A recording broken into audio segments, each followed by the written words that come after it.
And hello, good evening, folks. Captain Foss Adman here, back again in Ace Attorney Investigations Mouse Edgeworth.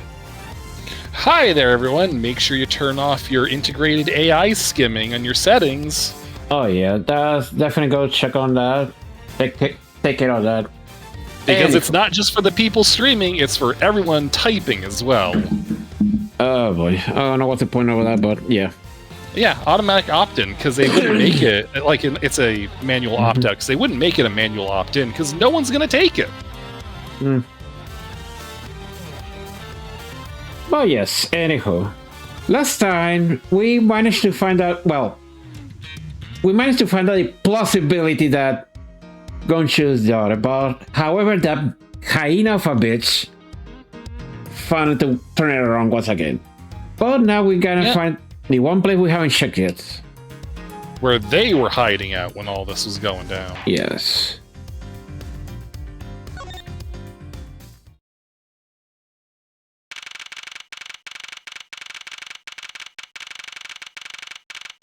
Huh, kind of looks similar. It does similar, yeah. But what is this incredibly overpowering sweet scent? It smells like flowers. Uncle Bat! Is this it? Isn't that Detective Bad and Kay over there? It looks like she managed to escape the bailiff. No, that's not quite it. Ah, too bad. But it's so pretty. I think you're still a bit too young to be worried that. But since you found it, I guess I can let you keep it. Thanks! I'll treasure it always! Those two seem to get along rather well. Oh, here. I got something else for you. Oh wow, it's Mr. Edgeworth's head on a spike! Well, that too, late. That'll be later. Hey, thank you, Uncle Bat! Elliot ate one of these with gummy! Gummy. Oh, you mean Gunshu. No, I mean the gummy bear! He was here, don't you know? Bears! Dancing shit in there! Gummies! Not the gummy bear I was thinking of. He was trying to be nice to me because I was gonna get in trouble! And he got in trouble because he lied to protect me!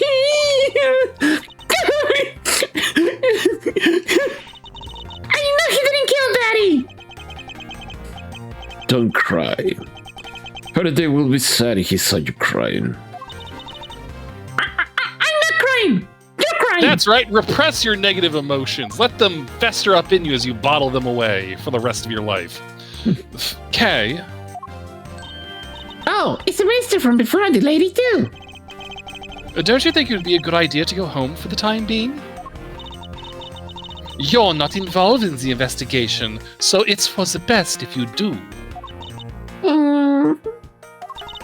Actually, I'm Uncle Bat's assistant. So I'm related to the investigation. Is that so, Detective Bad? Yeah, I guess. What? You're just scolding us like kids not to mess up the crime scene! That's because she's not a bitch like yourself. Damn. And now you let this child run free? Why? People are free to investigate things outside of the actual crime scene. You also had a few things you wanted to look into. Got a problem with that, girl?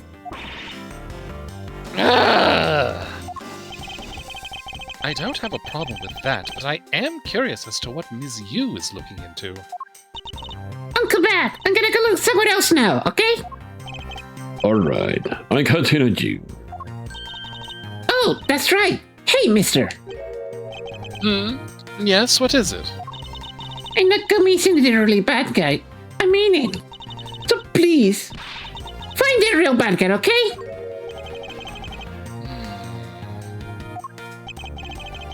I won't forgive whoever did this.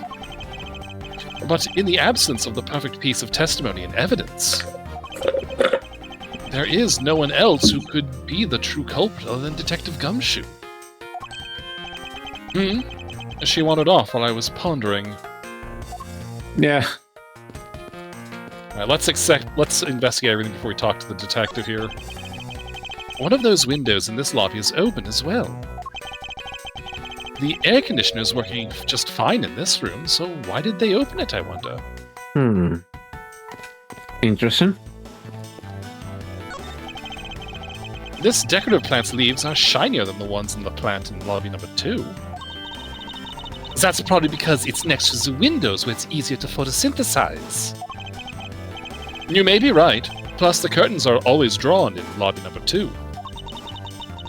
The caretakers of this courthouse don't think enough about the plants, do they? That's because they're the courthouse's caretakers, not a bunch of botanists.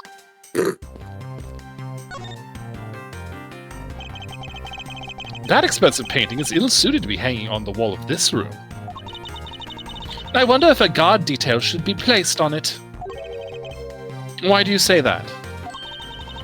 Well, a desperate, low-paid detective might make off with it someday. You never know. She may be thinking about hiring a guard. But it's obvious she isn't factoring in that guard's salary whatsoever. Hey, look, some refreshments. What an incredibly strong-scented herbal tea. And I fear that more than being relaxing, this scent may make one a bit heady instead. You put a special request for that.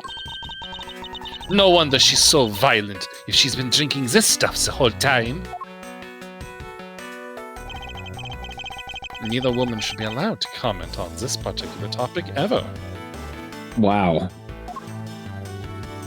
It's pure. Oh, it's sorry. Pure tea. Not TEA, just tea. It may not look like much, but I find that ordinary tables like this one are very useful. I think it's time they bought a new one. I wonder if they will replace this table if I hit it enough with my whip. A much too heavy-handed method if I ever saw one. What about the TV? This television is the same model as the one in Defendant Lobby number 2. Looks like the two rooms are basically in the same terms of layout and supplies. Yes. The two rooms are basically the same, huh? Hold on. I know, right? Hold on a sec. Oh, so okay, so you should. Oh, hello. Wait. Go back. Like I thought the curtain was drawn on the window. It looks so suspicious, you know. Yeah, that one in particular, correct? Yeah. Oh, we can investigate again. Okay. So we should do it right now. Okay. Why not? Okay. I suppose it's impossible to enter or exit through these windows thanks to these bars. I suppose you're right. Actually, that's not true. I bet a person of small stature could slip in. Francisco, would you care to help me test my theory?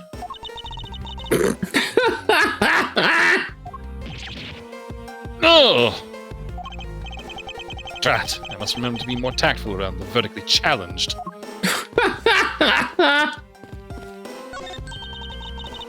It seems that detective has more brains than he looks in some regards.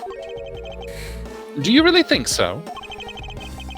Because to me, in order to pull off a crime of this magnitude, let's just say that I doubt he has enough mental prowess to be successful at such a thing. Ha! Don't think that this kind of subjective commentary is going to prove anything. If you have a theory, then prove it to me, then prove it to me with evidence. Of course, that has been my intention all along. Was this table here all along? I suppose so. Well, clearly it's out of place. When you take the sofa into consideration, that table is much too tall. I get the impression that the two are not meant to be used as a set, Franziska. I knew that! It seems she's lost her calm sense of judgment in her eagerness to defeat me. Yep. This decorative plant's foliage is quite nice. It's actually soothing to be around it. Perhaps I should purchase one for my room. You must be tired, Franziska. Care to take a short break on that sofa? Surely you jest! Me? Sit on that tiny, dirty, disgusting thing? But that detective said he could sleep all 25 hours of the day on this.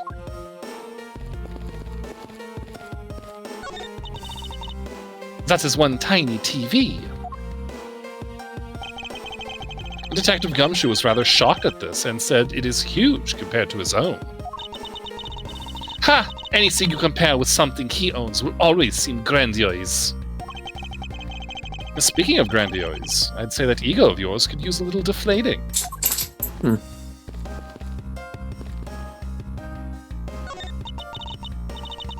Mr. Lab Technician, I want to know what you found. Oh, I found some fingerprints that I can show to any kids. Whose fingerprints are they? I think they're the victims. And what kind of prints are they? The kind of Detective Bat told me not to show you kids. That makes me all the more curious.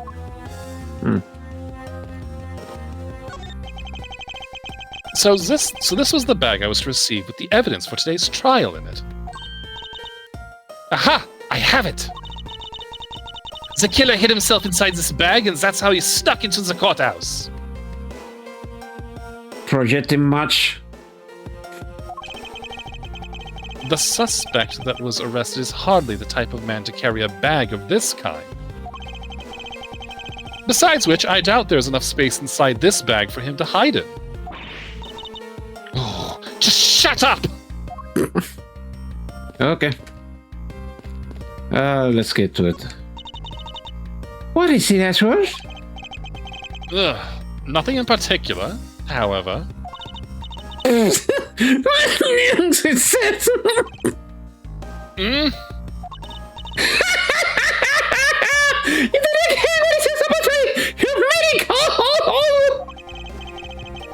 everything I do so humorous to this woman? Does she have a mental problem? Because seriously, look, Edgeworth, I need to busy right now. I got a mountain of things to figure out and check it up on. You're gonna be talk. You're just going to have to wait until later, okay? I'll just continue with my investigation then.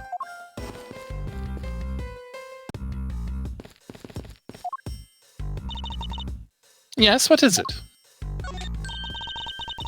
What is this smell that's permeated the air? It's sweet and flowery, although at this strength, I'm likely to suffocate from it. I can't conduct an investigation under these circumstances. We need to open a window and air this room out. I demand that you open a window right now. Hurry! Franziska, one of the windows is already open.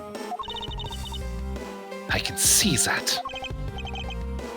I wonder. Is it just a coincidence that one of the windows in this room is already open too?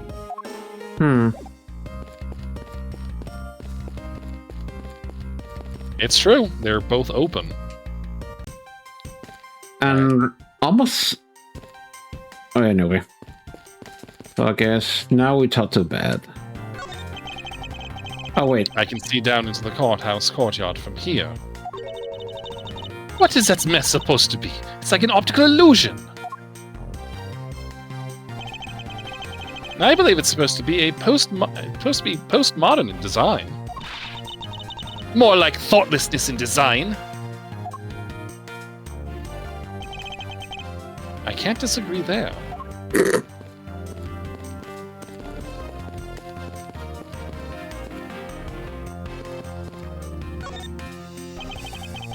A Detective Bad, what exactly was Kay searching for? Nothing that can search you, boy. Oh, and I suppose it has something to do with Kay? It does, because she's Faraday's daughter. Anyway, hurry up and get to the point. I don't have time to waste. It sounds like he'd rather be left alone. I have something I'd like to confirm with you once again. I don't have anything to say to you. Be that as it may, we still have questions that we need answers to. Now then, first of all, what is this overpowering smell that is permeating this room? Upon entering this room, I thought I was going to suffocate. It's that ultra-strong perfume you wears. She spilled some of it. I was having a bad time of it myself. I didn't think twice. I opened the window. But that smells too here. Perfume, huh? So the sweet scent in the air is perfume. Well, it's giving off quite a stench. I bet it's some cheap, no-name brand. She said it's a famous brand from overseas. Ugh. It's a knockoff. Yes, definitely a knockoff. No disrespect, but she forced one of those bottles on me. Here, little girl, you can have it. Learn how to have some grace for once. I was born for a much more expensive and refined perfume. However, seeing as how you just happen to have a spare, I suppose I'll take it. Miles Edgeworth, you will hold on to this bottle without fail. Why can't she ever be honest about her wants? Perfume given to Bad by you. Same perfume as the one spilled in lobby number 1. Hold on. So now we have the perfume Ms. Yu wears. Just fantastic. Is that all you wanted to talk about? If so, I'm going to back to investigate. Actually, I still have a few other things I wish to inquire about. Do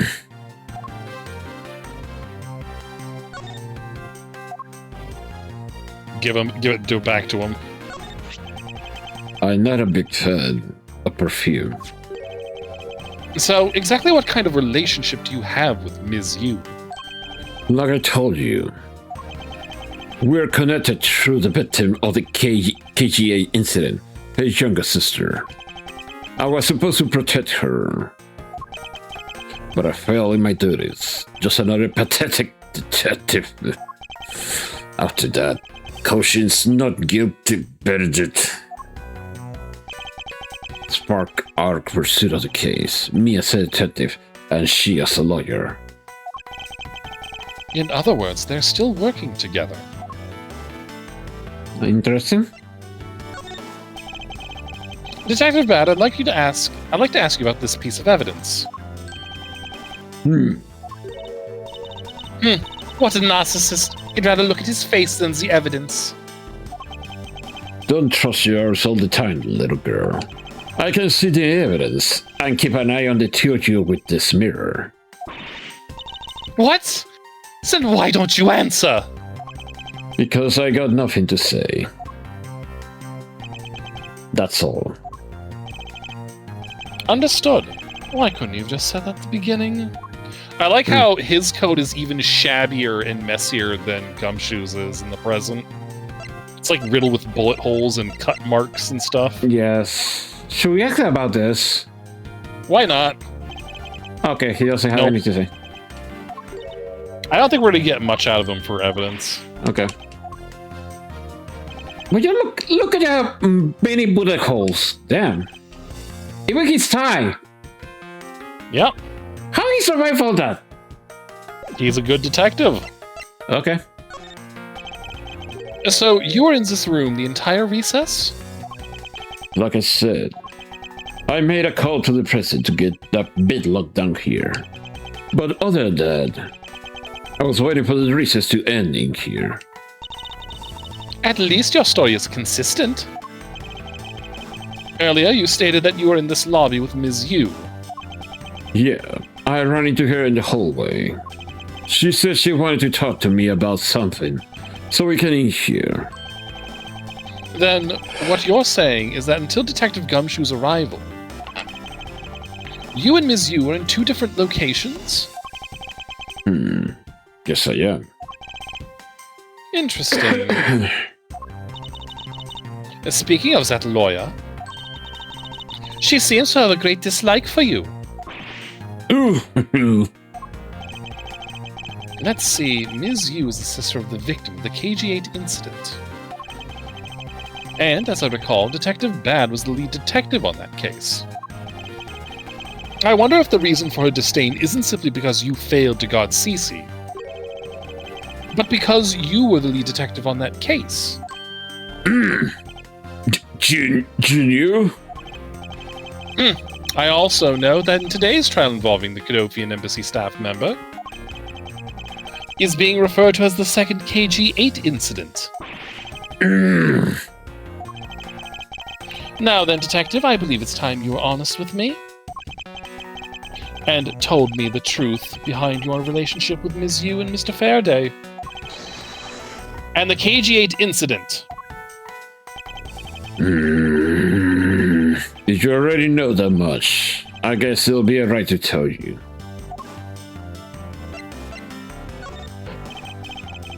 Now then, I'd like to ask you a few questions about the KG-8 incident. It's not exactly a happy story, other than the people who were directly involved. You two will be the first to hear what I'm about to tell. Oh. Wait, you thought it was a cigarette? Yeah. He puffed. The honest truth behind the KG incident. Faraday, you and I. As you already know, we three were involved in the KG-8 incident. Faraday and I, we were originally on the trail of smuggling. You mean the smuggling case involving one of the Amano Group's secretaries? The trial was just a front. A facade? Yeah, but the case became tainted.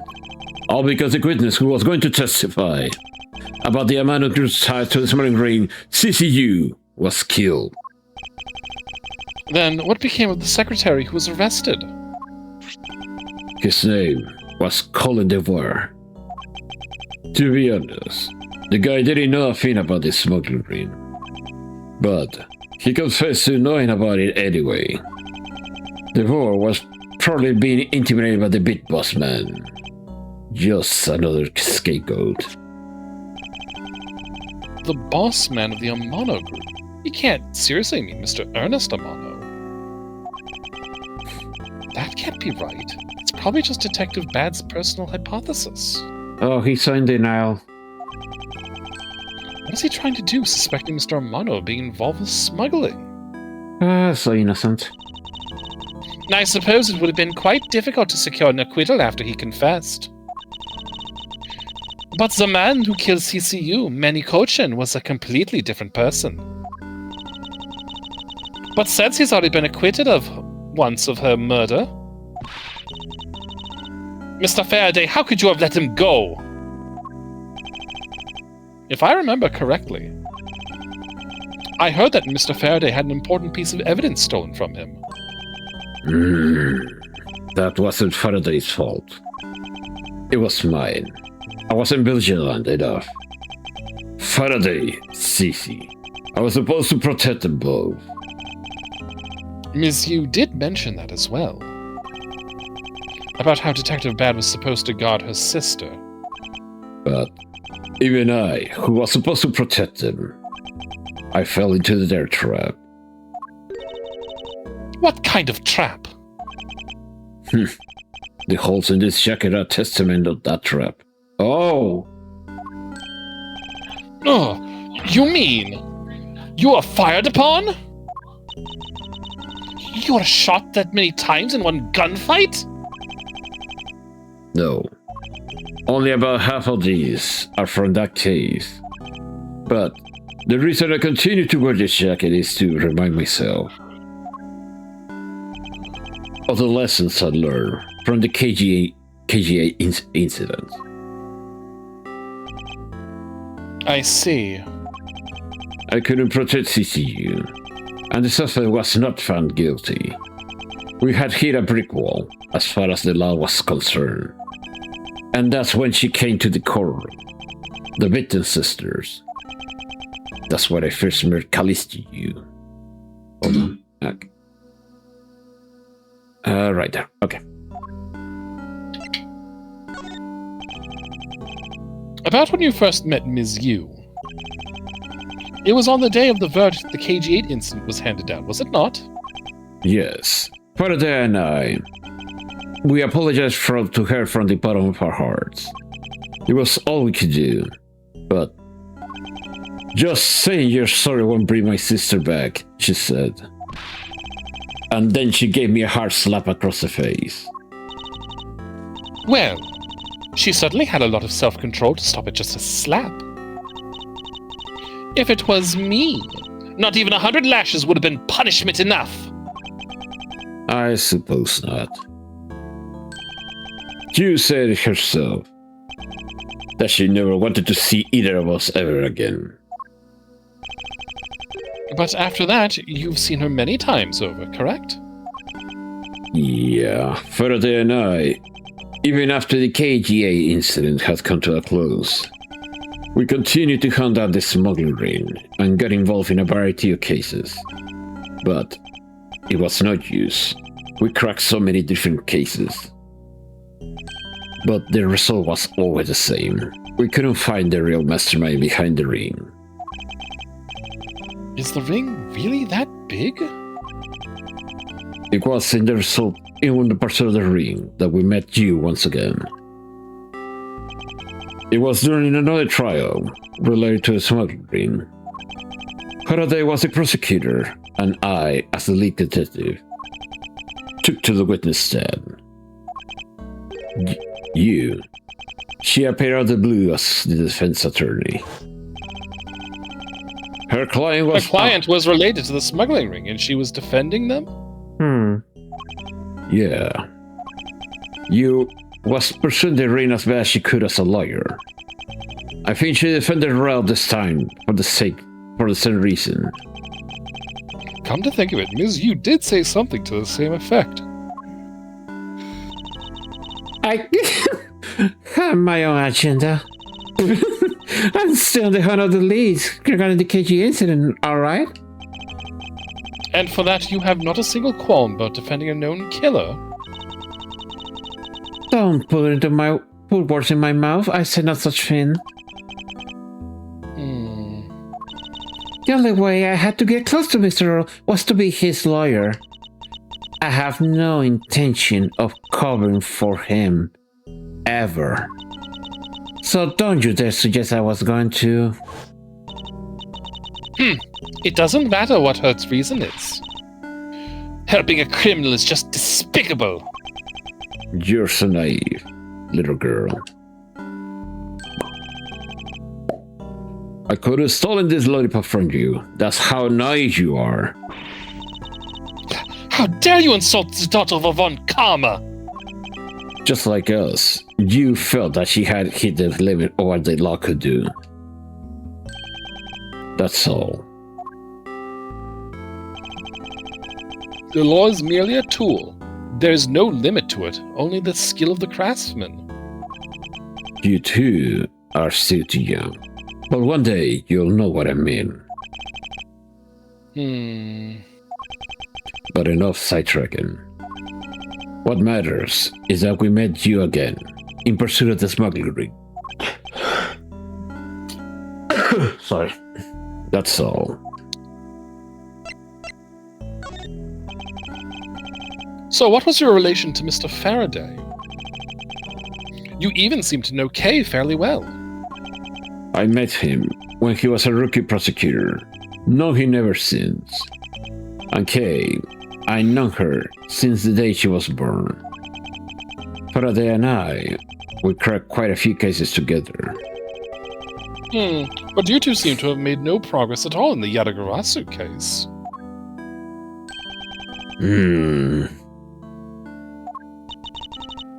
Did we touch a nerve?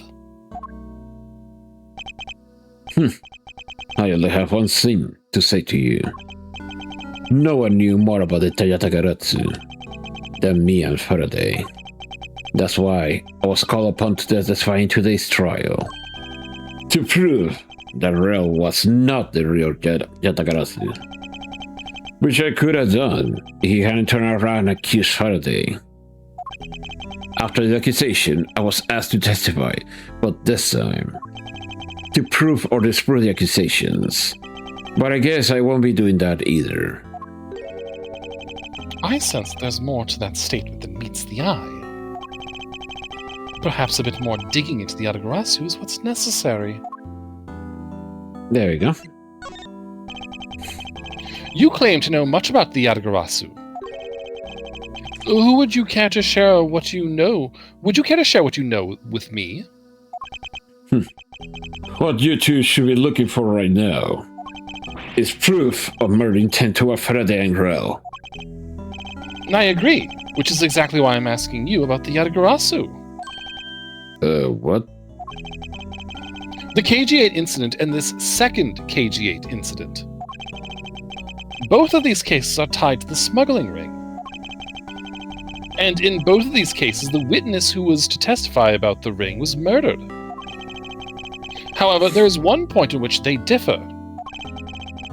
And that is the presence or absence of the great thief Yatagarasu. Mr. Rel claimed to be the Yatagarasu. However, in the middle of the trial, he suddenly declared Mr. Faraday to be the real Yatagarasu. Then, during the recess, they were both killed. Don't you find that to be the least bit odd? Miles Edgeworth, stop beating around the bush and just spit it out already! I believe that there must be some reason that the two men suspected being the Yatagarasu were both killed at the same time. A reason, huh? And so, in order to catch Mr. Faraday's and Mr. Rel's cold-blooded killer, I feel that I need to learn as much as I can about the Yatagarasu. If it will help you solve this case, then I'll tell you. I'll tell you the reason why we are never caught the Yatagarasu. What was that sudden outburst for? You almost made me whip you by accident! No! It still accidentally whipped me anyway. There are three main reasons why the Yatagarasu will always be one step ahead. First, the Yatagarasu always know the exact location of the target object. Second, the Yatagarasu always know exactly how to discover the security system. Third, the Yatagarasu doesn't leave a single shred of evidence behind, ever. I see. So those are the Yatagarasu's special traits. His stand, if you will. Sounds like an incredibly elusive thief. The Yatagarasu has never been caught on tape, never tries to draw anyone's attention, and will never do something as lowbrows commit murder. That's how I knew that Rel wasn't the real Yatagarasu right away. But you can't use that sort of logic on its own to prove that he wasn't. Listen, little girl. I'm not done talking yet. Gah! What's different about this time was that evidence related to the smuggling ring was sent to the police. And the sender was none other than the one who infiltrated the Kodopian embassy. The Yatagarasu. The Yatagarasu sent the evidence? Until now, the Yatagarasu will always politicize every corrupt dealings through the mass media. But not this time. The evidence this time was something only Faraday and I, and a select few others knew about. In that case, how can you be so sure that it was the Yatagarasu who sent it? That's easy. A special card that only the Yatagrosso uses was attached. That's how I can be so sure. And just what sort of card is it? Here, take a look at this article. Here, take this card. It's the Ace of Diamonds. That's his card. Whenever the Yatagrosso wants to publicize something, a white card is sent along with the sun information. But when we questioned Rel about what was sent along with the white card, Rel had no idea what it was. Ah, and that's how Detective Bad knew that Mr. Rel was a phony. Hey, Theo. Anyone else thinks Frank can pass as a driver for Xenoblade Chronicle 2? I mean, that broach gives out that idea. I will say if I knew about the game, but... Thank you very much. I have a much better understanding of the Yatagarasu now.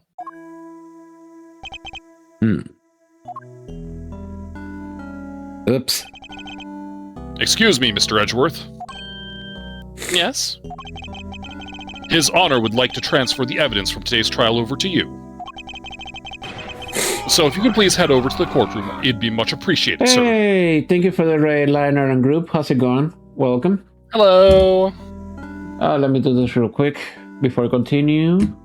Oh, it's been raining outside. Neat.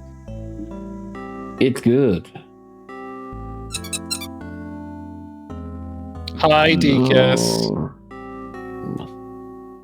Alright, I forgot. Hey, Deaconess. Ah, there you go. Making sure it's spelled right, and there you go. And you were playing Clear Patient 33. I should really try that again one of these times. Understood. I'll be there shortly. Detective Bad, what does the law mean to you? Hi, Justin.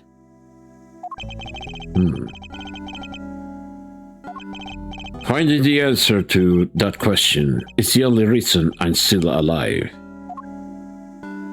Huh. I became a prosecutor to find the answer to that question myself.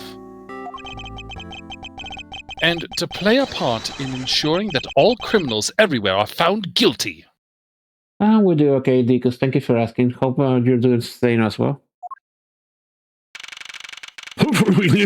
Here he is, the judge.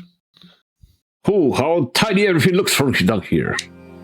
Oh my god, there's a gun! Holy shit, Miss Ashford. It appears His Honor is still a bit dispirited. Could you be interrogated with us for the first time today? It's what it's like to stand at the witness stand. I have a great appreciation for just how hard it is to give testimony. Well, there's no reason for you to be all depressed about it, Your Honor. Maggie Costello Dune. Ready to end next priority care. No problem, Leonard. As a judge, no one expects you to think about anything other than the verdict. Franziska, there is no need to further depress His Honor. But I'm not trying to, Miles. Your Honor. Oh? Your Honor, I've come to collect the evidence that was to be transferred to me. Hey. Your Honor, the evidence? You, he, she, it. Your Honor! Oh, no!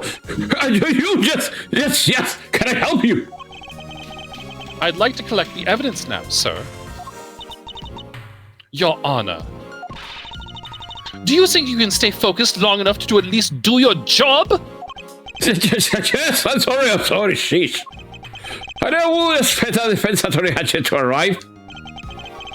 She is busy with the investigation, so let's keep this brief, shall we? Very well. In that case, please confirm that all the pieces of evidence are present. Furthermore, the evidence that was used in the murders of Mr. Faraday and Mr. Rell are also included. Please go ahead and use them in your investigation in the case. Understood, Your Honor. So they just look like he just kicked out the Air Nation. Oh my god. The pieces of evidence that were used in the murder of those two men. This could be a very good chance for you to find new leads regarding their case. And maybe even something that will finally lead me to the truth. I place all the evidence on the prosecutor's bench for you. I see. Thank you very much. I will go and confirm that they are all accounted for.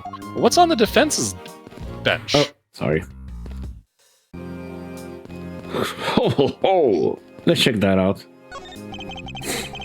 Evidence that Ms. Yu prepared is just sitting here on this table. You know you can't just walk off with it, right? And of course I do.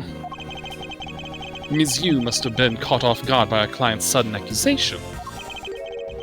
I wonder how she would have defended Mr. Rell in that case if he was still alive. She would use the Chewbacca defense, obviously.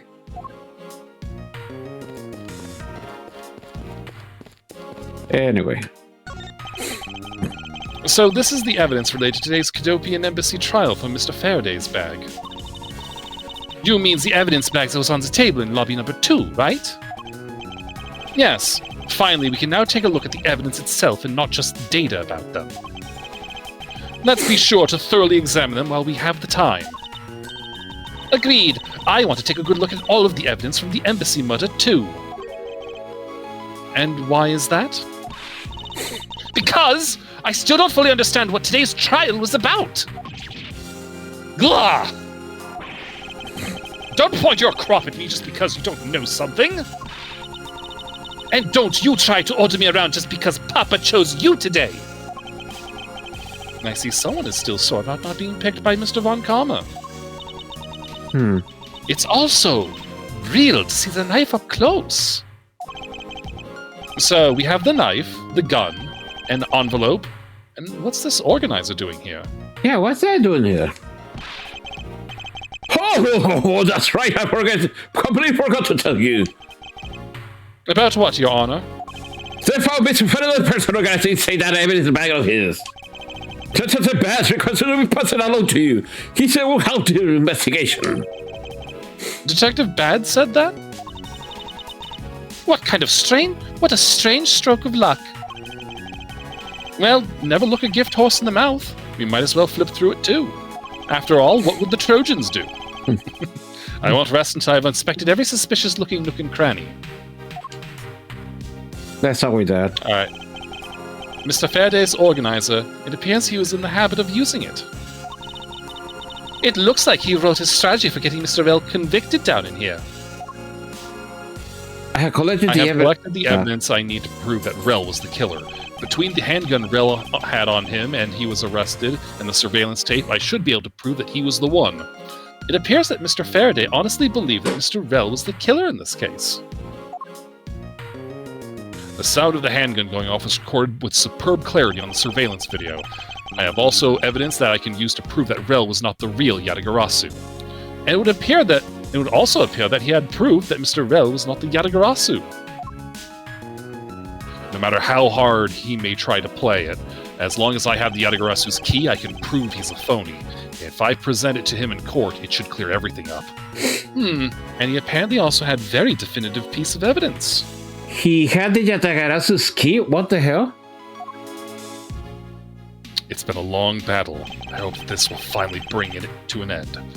Yes, I believe that Mr. Faraday was well prepared to discredit any claim Mr. Rell may have made about being the real Yatagarasu. And he had a way to prove that Mr. Rell is the guilty party in the embassy murder. This organizer is a clue straight from Mr. Faraday. I'll have to take my time and give it a thorough read later. Faraday wrote his strategy for winning in here. Look, there's a picture stuck between the pages here. Oh. It appears to be a key. And a rather ornate one at that. Just look at the design on the handle. The craftsmanship is superb. Could this be the Yatagarasu's key Mr. Faraday mentioned in his organizer? The Yatagarasu's key? Detective Bad said something earlier. What's different about this hand was that evidence related to the smuggling ring was sent to the police. And the sender was none other than the one who infiltrated the Colopian embassy. The Yatagarasu. The Yatagarasu sent the evidence? Until now, the Yatagarasu will always publicize any corrupt dealers through the mass media. But not this time. The evidence this time was something only Faraday and I, and a select few others knew about. Mr. Faraday must have been trying to keep this secret key safe. As the prosecutor on both the Yatagarasu and the smuggling ring cases, that's to be expected. A photo of the key that the Yatagarasu sent, it has a rather unusual shape. I know there's a persona joke in this, just not clever enough to pull it off. Which persona? Alright, let's investigate the knife. It's the knife that was used to kill Mr. Faraday. Who would have thought that such a beautiful piece of art, used for such a cruel act? And it's never crossed your mind that you use your riding crop for the wrong purpose. That's odd. What is it? Mr. Faraday didn't mention anything about a knife in his organizer. That certainly is odd. The weapon that was used to kill the Kudopian embassy staff member was the gun. But if that's the case, then where did this knife that was used to murder Mr. Faraday come from? Isn't it obvious? It was brought into the courthouse by Mr. Rell. That's the only logical conclusion, right? No, because it's not that easy to smuggle a weapon like that in here. Every person who enters the courthouse doors is checked thoroughly for contraband. Furthermore, the suspect that was handcuffed, making it impossible for him to bring a knife as large as this inside. In that case, how do you suppose this knife ended up inside the courthouse? I need to think carefully here. There's nothing related to the knife written anywhere in Mr. Faraday's organizer. However, it is a fact this knife came from Mr. Faraday's evidence bag. Conversely, there is one item listed in Mr. Faraday's organizer that no one has claimed to have seen today. So in order to solve this mystery, I believe I'll need to take another good look at the evidence. Wait a minute, what does the handle look like on that knife? Ms. Edgeworth, can I take the facts that you have yet to answer me to mean that you don't have an answer for me? Let's see. Here's a knife. Let's look at it. Can we look at it in greater detail? No, not yet. Because the handle seems kind of sussy. Actually, it does. It definitely does. Yep, I think I might know what that is. A butterfly knife disguised as a key. Maybe. Maybe it's a butterfly key disguised as a knife. Oh. Hi, Izzy. Very easy. The special paper-themed pistol. Anyway, let's continue. Actually, I do know the answer, Francisca. What? So what is it? One of the pieces of evidence we've been holding has been hiding a secret of its own. And it was through this piece of evidence that the knife was brought into the courthouse.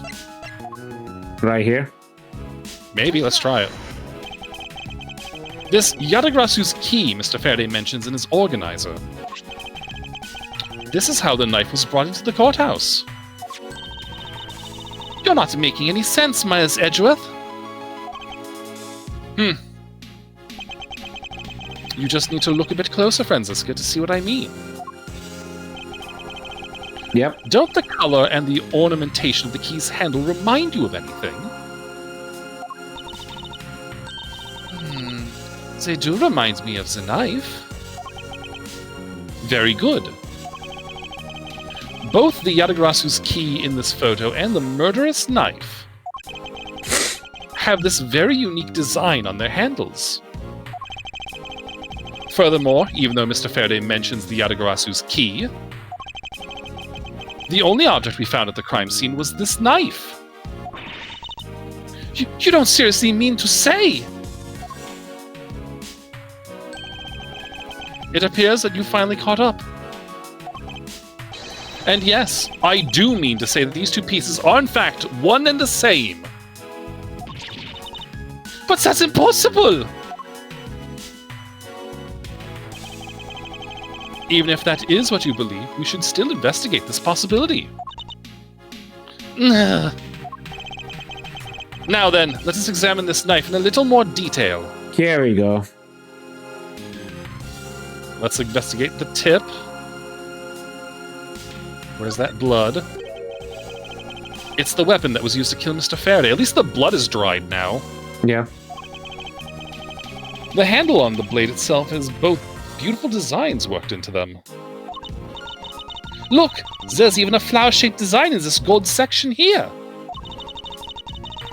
If this has been used as a tool for murder, I'd want it for myself! Oh my god. She seems to be drawn to the embellishments. Too bad she isn't mine to give. Okay, let's... Oop. Whoa. Right Business there. end, please. Yep, there it is. I can't believe it turned into a key! To think there was such a trick to this thing! So, the weapon used to kill Mr. Faraday is actually the key the Yatagarasu stole. This piece of information is more critical than anything we've learned up until now. Yatagarasu's key dated. A photo of the key the Yatagarasu said it turns into a knife. Frankly, I'm shocked! Mr. Faraday only mentioned the key aspect of this piece of evidence in his organizer. It's possible that even he had no idea that this key was hiding a knife blade inside. What if that's true? Then only someone who knew about the key to knife trick could have killed Mr. Faraday! Even among law enforcement, this key was top secret.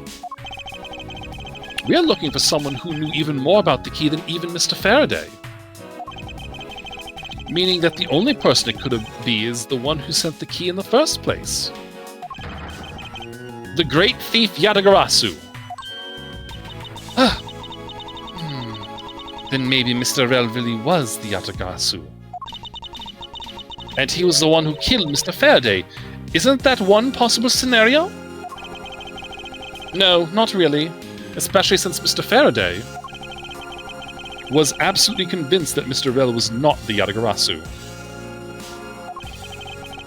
Besides, as Detective Bad said earlier... But when we questioned Rel about that was sent along with the white card. Rel had no idea what it was. I see. Oh, then I guess the person who knows behind this key is someone else, and that person is the real Yatagarasu. It seems that this key is truly the key to solving this case. The weapon used to kill Mr. Faraday has a secret ability to change into the key the Yatagarasu sent. Okay. Alright, now the gun. This gun, it was originally used to kill the Cadopian embassy staff member. When the crime was reported, the responding police found Mr. Rel still holding it, which led to his immediate arrest. And then, this gun took its original shooter's life. How ironic. Indeed. There doesn't seem to be anything else we can learn from this piece of evidence. Huh. And what about the autopsy report? I took a quick look through these documents before the trial started. Well, I wasn't even afforded the opportunity to skim it. I suppose I should explain it to you then. Yes, you should. Perfectly, and its entirety, if you please. Is a key to the truth. On the night of September 8th, an embassy staff member was killed in front of the embassy. The staff member died of shock due to being shot in the heart. Mac Rell was brought in that night as a suspect and thoroughly questioned. Because the murder weapon was found on him, for which he was arrested on the spot. A simpleton of a man, that's what he was. Perhaps he was, for the weapon wasn't the only incriminating evidence we had. Mr. Rell was caught in the act on film by a security camera. He was an even bigger simpleton than I thought. I can't believe he didn't notice the security camera! The Cadopian Embassy's security system is supposedly very well designed. He may have simply not been aware that there was a camera in the area. So, have you seen the contents of this video for yourself? Yes, the surveillance video of the security camera took was played during the trial by Mr. Faraday. I find funny. Die of shot for being shot in the heart. The word makes it sound like, good heavens, I was shot in the heart. Not in so good heart.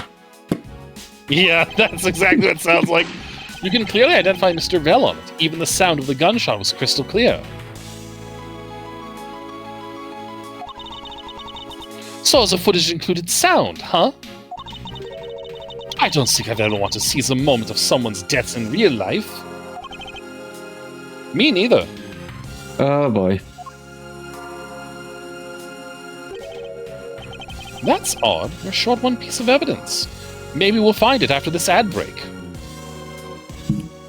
Okay. We'll be back soon. Alright, I'm gonna go get some drinking.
Okay, and we're back.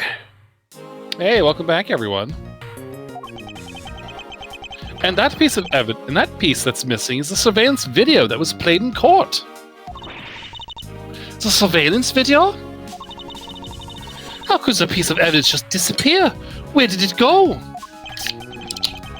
The video showing the moment in which Mr. Rill committed the murder. Where could it have gone indeed? How do you know when you're inspection of the evidence? Yes, I'm finished. However, Your Honor, I am missing a single piece of prosecutorial evidence. Your Honor, were you derelict in your duties? What? No! I dare not lick my duties! What do you take me for? Take you for? Okay, that'll be 4 easy payments of $14.95, please. Payable cash up front, no credit. No, Your Honor, the most important piece of evidence is in today's trial. The surveillance video is not amongst the evidence you laid out for me. What I promised to put the whole back with me from the crime scene. Maybe Tavis is still somewhere at the crime scene? There's something wrong here. Something about this missing piece of evidence. It would appear that for me to find the answers I seek, I will have to pay another visit to the scene of the crime. Defendant lobby number 2. It's probably still stuck in the TV. Oh, right. Hey, look who it is. Wait! Oh my god. Young Agent Lang? Holy shit. Huh. It's terrible how this man has never been young. Oh my god. I mean, his age is listed as question mark in his bio.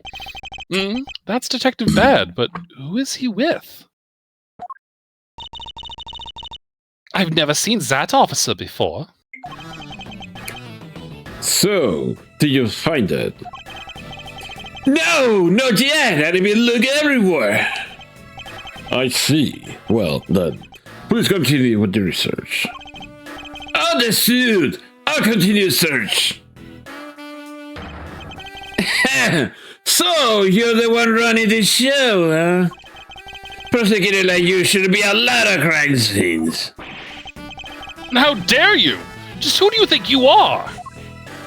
Fuck off, that's where you are.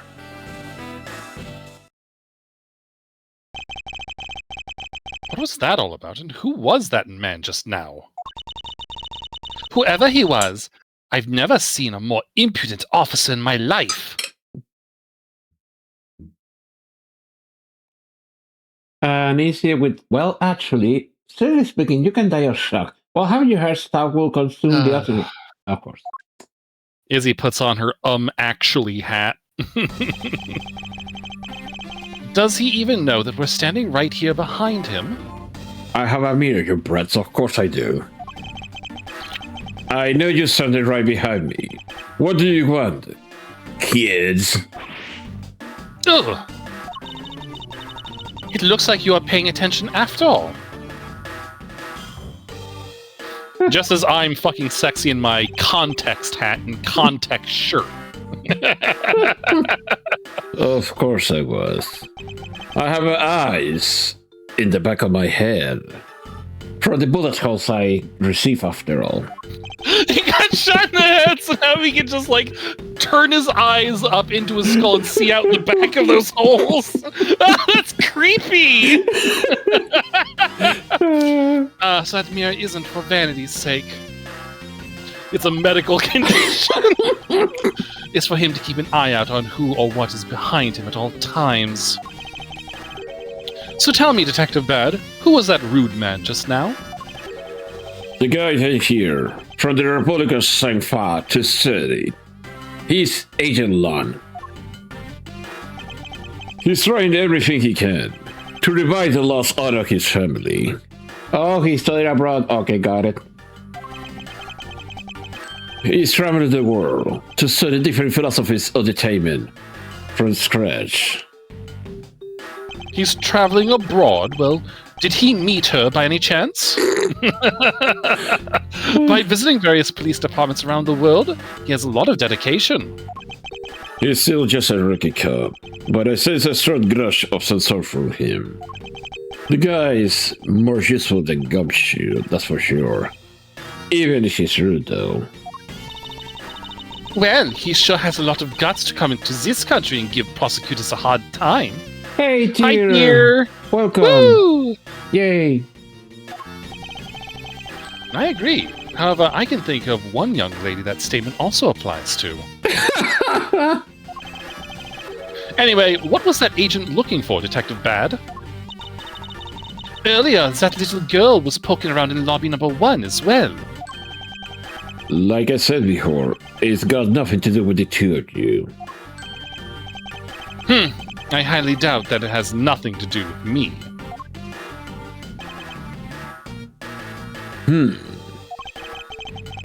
Fine, if this is the game I must play, then I will take this opportunity to draw out what he's been hiding and what happened in this room straight from him. Can we investigate first? Yes. I see they moved the bodies. I suppose it's impossible to enter or exit through these windows thanks to these bars. I suppose you're right. Actually, that's not true. I bet a person of small stature could slip in. Francisco, would you care to help me test my theory? Ugh! Drat, I must remember to be more tactful around the vertically challenged.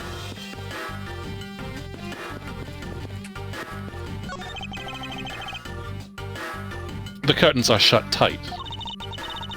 The color of those curtains is rather gloomy. For a place where people's lives are in the balance. They could have chosen to hang something a little more cheery, you know? I know. However, I think the designer had more things to think about than the lobbies. Well, as of on Karma, I would afford any location related to the law extra attention to detail. A bit obsessive, aren't we? Let's check the TV. Can you check? Okay. Can you check the bodies? Yes. I wonder if the killer used these plastic bags in a flash of inspiration. With that detective? I somehow doubt he's that quick-witted. So you're saying this crime scene was thought out in advance? With that detective? I somehow doubt he's capable of making such a complex plan. Francisca, when will you learn to take responsibility for your statements? With the detective? Never. Her way of saying that he's too stupid to commit a crime. You must be tired, Francisca. Care to take a short break on that sofa? Surely you jest! Me? Sit on that tiny, dirty, disgusting thing? But that detective said he could sleep all 25 hours of the day on this? Okay, let's... Ah, come on. Okay, You let's gotta check stop the... doing that, my guy. That is one tiny TV. Detective Gumshoe was rather shocked at this and said it was huge compared to his own. Ha! Anything you compare with something he owns will always seem grandiose. Speaking of grandiose, I'd say that ego of yours could use a little deflating. Okay, I guess he won't let us check the VCR that is right there. Anyway. I know, right? Earlier, you were in lobby number 1, and now you're here in lobby number 2. You're quite the busy man, Detective Bad. Multiple returns to a crime scene brings about success. That's what we detectives say. I see. In that case, you wouldn't mind if I asked about what happened again, correct? I don't have anything left to say to you, boy. Ugh, boy! You see, I will draw my answer from you one way or another. Would it kill you to help us even a tiny bit in our investigation? I gave Faraday's notebook to the judge earlier. That helped enough, don't you think?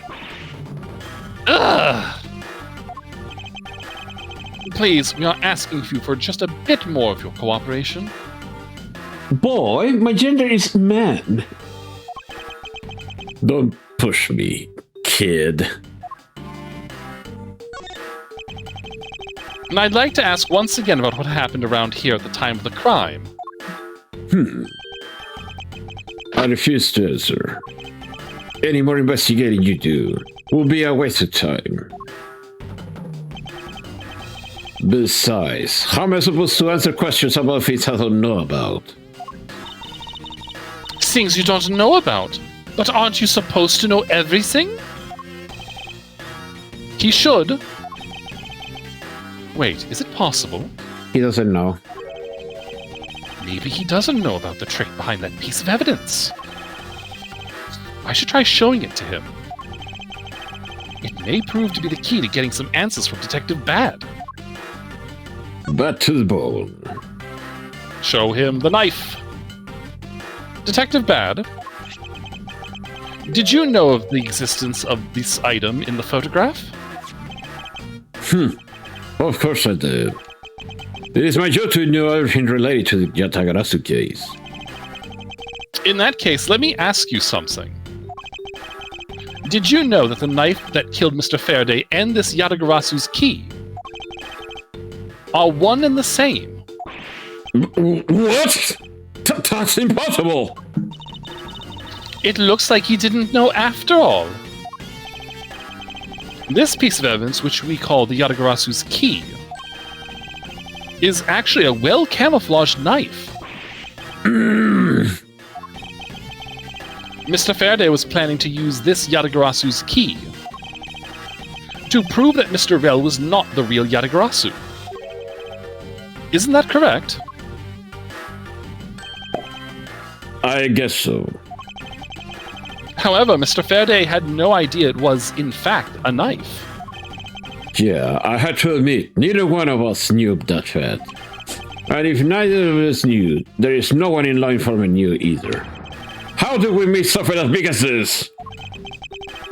I noticed that since a little while ago, you appear to be searching for something. A key, there's a knife, but it's also a screwdriver! No, not that screwdriver! And I presume that this key is what you are searching for? Yeah, that's right. And why were you searching for it? Because I promised Faraday. I promised that I'll protect that key with my life. But after he was killed, the key disappeared from Faraday's evidence bag. Who would have thought that the key is what took Faraday's life? Detective Bad.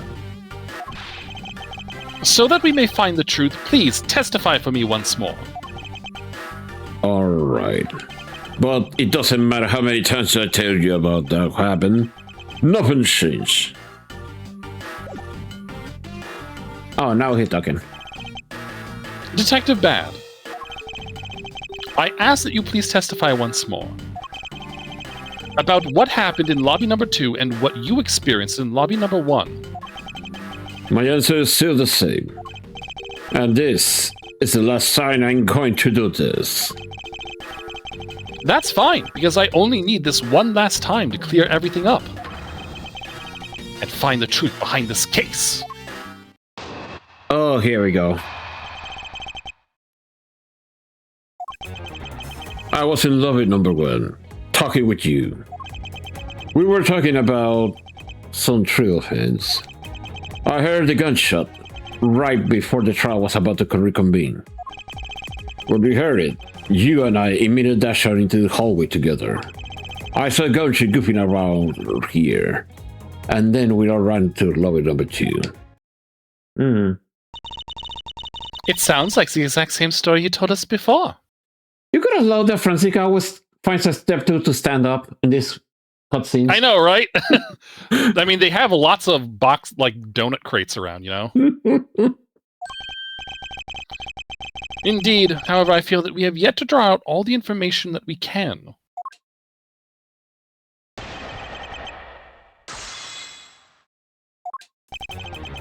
I was in lobby number 1, talking with you. Why did Ms. Yu choose lobby number 1?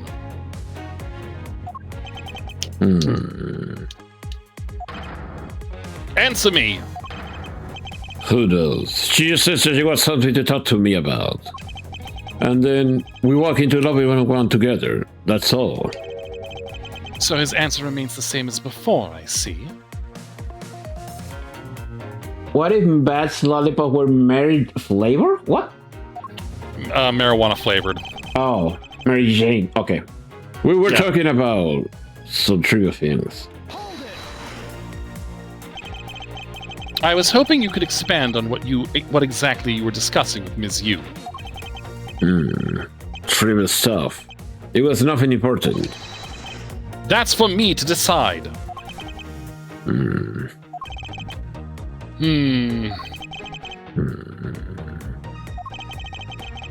All right, I suppose that's for him to decide. Moving on, then.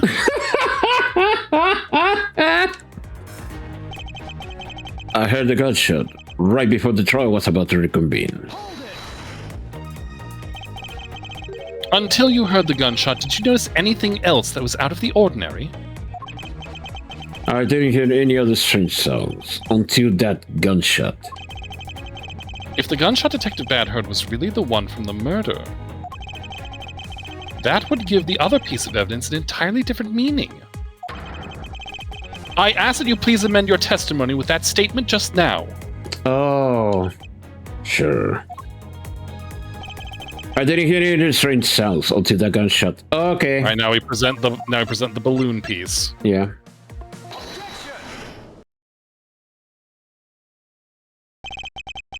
Detective Bad, does this balloon fragment remind you of anything? It's the same color as the one Kay was holding. Oh, so you knew about this girl's balloon? Yeah. I was sitting with her out in the gallery during the recesses. Just before we split up, I filled that balloon out for her. Well, as you may have already surmised, this piece did indeed come from Kay's balloon. Also, Wait, how did you get a tank of helium with you? I'm hot-headed after all. So, what about the balloon? I wonder if you might remember hearing this balloon pop at some point. Why do you get it at?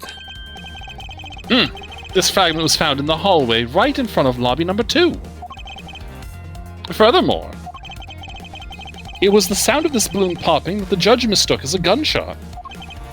Oh, so the sound that you just heard was not actually a gunshot, huh? On top of that, His Honor said that he heard the balloon pop about 20 minutes before the trial was to reconvene. Yes, which means that His Honor heard the balloon pop in the hallway when you were in lobby number 1, Detective Bad. And if you were in lobby number 1 at that time, you were close enough that you should have heard the balloon popping as well. So, What? Don't give me a so! We just proved that there's a flaw in your testimony!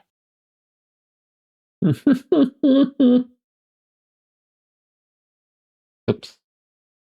He just doesn't care.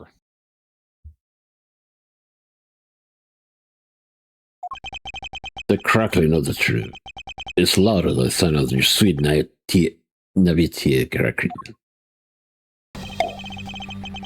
And since you kids don't seem to know, let me fill you in on something. Did you ever start to think that why the doors and walls of this place were so rugged? That's because they were designed to keep secrets from being leaked. Hold it! What is that supposed to mean? The doors and walls are super sick. The window panes are double layer. To top it all off, even the curtains are made of a special sound absorbing material. I need to get one of those. Huh. Then you mean... Since I was shot inside lobby number 1, there was no way I could have heard that sound. No! Ugh! I knew that's what he was going to say. Then how he heard the gunshots? The windows were open. Yeah. Since that means the Scruff-Face's testimony is completely useless! If the rooms are soundproof, then of course he wouldn't hear any signs of a struggle. No! That's also why it's only natural that I didn't hear the balloon popping. Now, do you get it, kids? Miles! I thought we were supposed to be the ones finding flaws in his logic. Not the other way around. The other way around? It's not possible to hear the sound of a balloon popping if one were in lobby number 1. However, if we examine the situation in reverse, a person standing in the hallway should not be able to hear the real gunshot either. And yet Detective Gumshoe claims to have heard it while he was standing in the hallway. Detective Bad, if that is the case, how exactly did you hear the gunshot? There we go. What do you mean, how? I just did. And the big bad of an ass. It would appear that you have yet to realize the contradiction in your own words. Oh, how so? If the rooms are as soundproof as you say they are, then how did the sound of the gunshot enter your ears? I see what you mean. I guess I'm more out of it for Faraday's murder than I thought. Which means what exactly, Miles? In the end, what does all the boil down to? It boils down to this. There must be a reason as to how Detective Bad and Gumshoe heard the gunshot they theoretically couldn't have. It looks like we need to examine the state of the crime scene again, huh? Huh. The state of the crime scene? Wait, can it be? Is that ultrasound perfume you were? She smells some of it. A window in lobby number 1 was open to allow the perfume Ms. Yu spilled to dissipate. Ooh.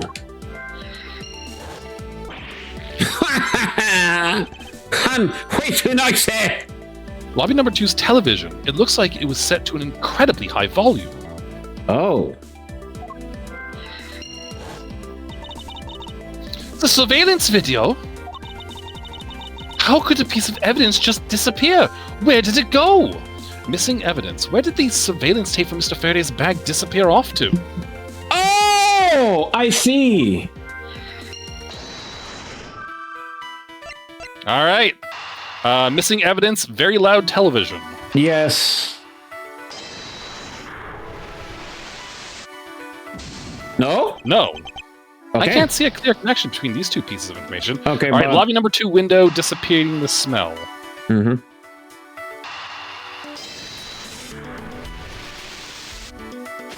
Oh, that worked. Okay.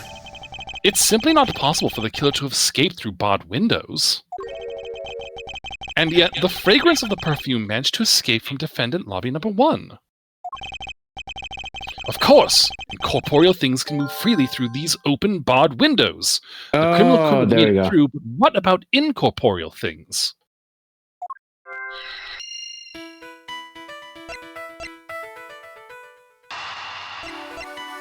Oh, yeah, open windows, very loud television. There we go. Now then, what else besides a smell can go both in and out of an open, unbarred window? The answer is sound! So no matter how careful the killer was, if the windows were open, the jig would be up. And since the windows in both defendant lobby number 1 and the hallway were open, that explains how the sound of a gunshot could be heard in both locations. Windows were open, so the gunshot could be heard, but from where did it originate from? There we go. Now we had a bit. Missing evidence and gunshot could be heard.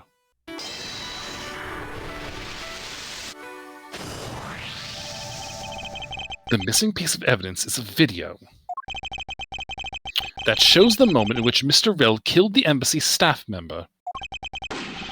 The sound of the gunshot left quite an impression on me when it was played during the trial. The video should have been returned to Mr. Faraday's evidence bag for the recess. And brought back here. If it disappeared after that time, then it's possible that the tape is still here in this room. Eureka! The evidence that the missing evidence created for me is the gunshot sound that no one should have been able to hear in the first place. Miles, what have you been thinking about? Stop wasting time thinking, let's start looking again. It's not a waste of time to think, for I have figured out where we should look. And where would that be? I believe we should examine the television! The TV? Well, you kids have fun. Go ahead, say whatever you like. A new samurai program is on, Francisco. We must watch it! I won't rest until I've inspected every suspicious-looking nook and cranny. The window is wide open. The scent of flowers is being blown in from the outside. I think it softens the heavy air in here somewhat. Windows in both lobby number 1 and number 2 were opened. Maybe they were trying to air out the room just like in lobby number 1. Or maybe they sought to ease some of the tensions through some fresh air. With Mr. Faraday and Mr. Rell in the same room, I imagine the latter to be the case. But was there really a need to open the window just for that? Oh, I love the brand blunt. Earlier, when Detective Gumshoe touched this, it made a most terrible racket. You mean when Scruffy turns the television on, right? Actually, come to think of it, I don't think Detective Gumshoe actually touched the television at all. Furthermore, it seemed more like when a video feed suddenly stops. At least it did to me. I wonder why that is.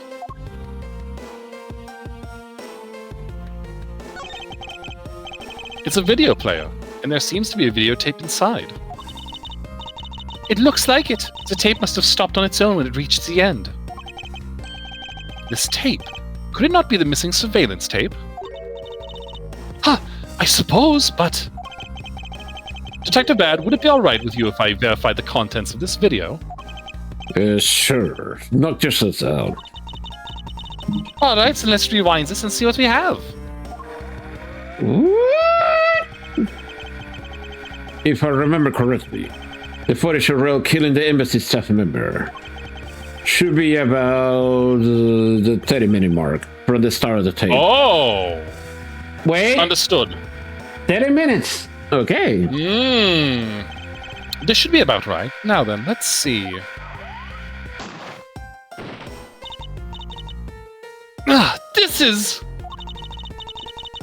This is the footage of Mr. Rell shooting the embassy staff member. I knew it. The missing piece of evidence, the surveillance video, was here all along. Video of embassy staff member's murder. The gunshot is especially memorable. This sound. What's the meaning of this? It appears that Detective Bad has figured out the true source of the gunshot we heard. With this, I think we can figure out the trick behind this double murder. Huh, do you mean you figured it out all, then? Yes, all I have to do now is show what the gunshot detectives Bad and Gumshoe heard was, and through where they heard it from. Fine! In that case, show me what you've deduced. Now to show what the gunshot detective Bad and Gumshoe heard was, and through where they heard it from. Alright, so I won't rest until I've inspected every suspicious-looking nook and cranny. Okay, So we target the window. We target the open window. Is this spot somehow connected to the evidence I hold? And we do the tape. The tape. If the door and windows to the crime scene, namely this room that we're in, were closed, the killer could have used the gun and no one would have been the wiser. That's true. This courthouse does seem to be well designed for such a thing, as it were. However, what happened in reality was Detective Gumshoe, Detective Bad, and Ms. Yu, all three of them heard the gunshot, Well, the windows in lobby number 1, number 2, and the hallway were open. So naturally, the people in those locations would hear it. Ah, but then, why would the criminal open the window in the first place? To allow the gunshot to be heard, I suppose. Correct. That's the only logical conclusion we can draw from this. But why was that necessary in the first place? Why indeed? I want a real answer, Miles. I demand satisfaction. Very well. I believe that the killer wanted to manipulate our perception of a certain fact. What was it that the killer wanted to manipulate our perception of? When the crime took place. When the crime took place, yep.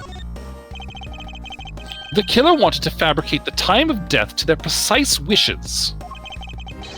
And they used the gunshot in the surveillance video to do so.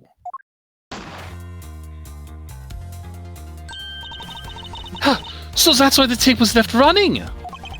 You mean the gunshot I heard was from this video? Yes, which means that the murders actually occurred at an earlier time than we thought. It must have been during the recess, but before Detective Gumshoe was on guard duty. Someone who had no alibi for that time period. I can think of one person. And planned this crime out in advance. It was the judge! It was the judge the whole time! No! That person is the real killer. Yay.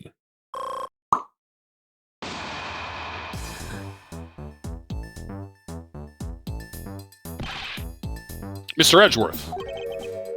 Yes, what is it? Ms. Yu is asking for you. She's in the courtroom. Oh, here we go. She says that she's identified the murderer, but that she wants to clarify something. It looks like Ms. Yu is still investigating something. Understood. Please tell her that I will be right over. I'll come along. I want to hear what she has to say. It would appear that the time has come to uncover the truth. We gotta finish. We have got to finish this. Come on. Yes. We got to finish. Later, confrontation informer. Callisto Yu.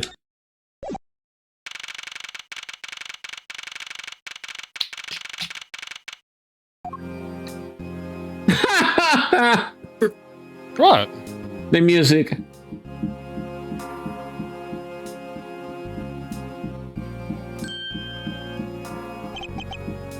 Kay, what are you doing here? Oh, hello, mister. I'm still investigating. But the object you're looking for has already... Hold it. Kay, don't mind him. Please continue with your investigation. Okay, you got it. Oh, I see what he's doing. Detective Bad, haven't we already found what you were looking for? If it means I can keep her in the dark just a little longer, any little task will do. Oh, you're more sympathetic than I thought. She doesn't want her to witness this, yes. I'll play Josh. We're just gonna play courtroom. Okay. I've been waiting for you, Edgeworth. I've also been waiting for the moment in which we can finally lay this case to rest.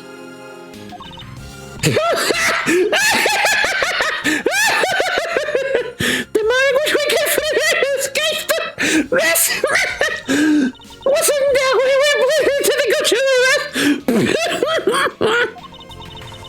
I think we're more than saw this case to rest. Don't you? We'll see. It all depends on whether or not your logic holds. My god, I'm gonna finish voicing her. Oh, Oh, don't worry. You're going to be seeing a lot more of her in the next case. Oh, I see we have you in the gallery. And why? Even Mr. Bad is here. A viewer in the gallery? I'm hardly just a bystander. They're gonna be for G High? I don't know about that one. I have a duty to see this case through to the end. No matter how it turns out. Oh, is that right? Anyway, I thought you might like to hear what I slave away to find out. I take statements on every single person's movements during the time when our suspect was in the hallway. I also confirmed there is no possible route of escape from lobby number 2. Therefore, the killer must, without a doubt, be Detective Gumshoe. And that's all you have? Yeah, that's how I just took my conclusion. And this case? Sorry, but I beg to differ. In a trial, there's always time for a rebuttal, and we are standing in a court of law. It'd be more than appropriate to follow the rules of court in this case, don't you think?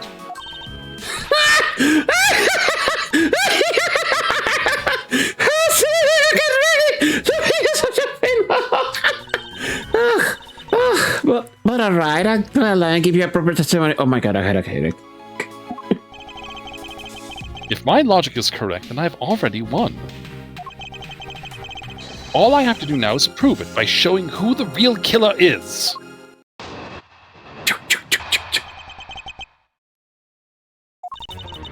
Everyone, Sansa suspect has an alibi for when the gun went off. Further, I want the crime habits investigated, right? I also confirmed there was no possible escape route from lobby number 2. It was second conclusion that the detective is a killer. My god, she's crazy. Now that you had your testimony, I expect a good rebuttal, Edgeworth. But of course,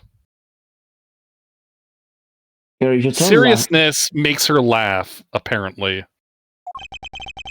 She got a There's mental no need to case. confront her logic head-on right now. I should instead focus on drawing out any trump cards she has up her sleeve. Okay, so press. Got it.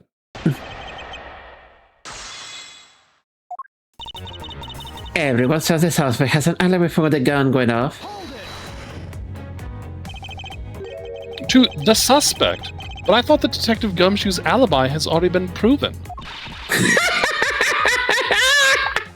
Are you joking, Edgeworth? And I assure you, this is no joke. Look, I know you heard from the judge earlier. The detective was in the hallway with Mr. Faraday's daughter in a Swiss roll. Yes, that's correct. But see, that was 20 minutes before the real gunshot went off, right? And the problem is, there's no one else who can corroborate what he did since he's snacking. I see she's done her research well. Which means that I should focus on drawing out whatever trump card she's withholding. There is wrong. The crimes have been thoroughly investigated, right? Whether they have been thoroughly investigated or not is for me to decide.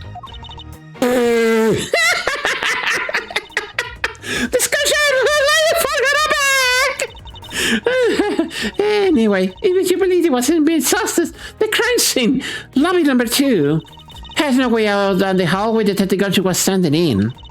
And because he claimed to be there, that makes him the only possible suspect. But isn't it also possible that someone escaped through a window and into the garden?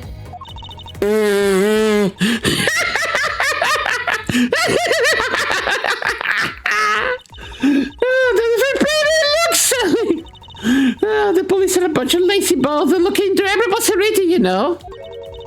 Isn't that right, Mr. Bad? Yeah.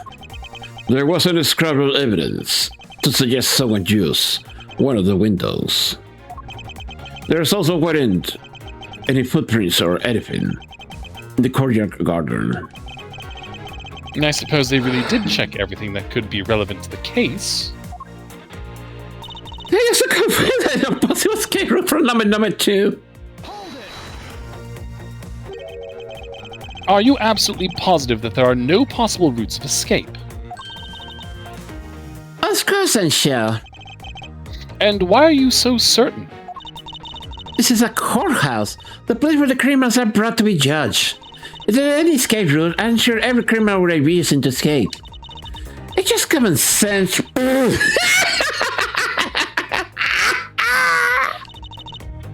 Miles Edgeworth, I suggest you use a little bit more of it in the future. Yeah. Which leads everyone in second conclusion that the Gumshoe is the killer. You may think it's unshakable, but to me, there are still too many unanswered questions. For example, who was it that placed the gun in Mr. Faraday's hand? But you're the only one still wondering about that. The Gumshoe crowd brought an idea which hand Miss Faraday used to ride with. Even if you know someone, it doesn't mean you'll know which hand they ride with, right? I mean, I still don't care about that sort of thing.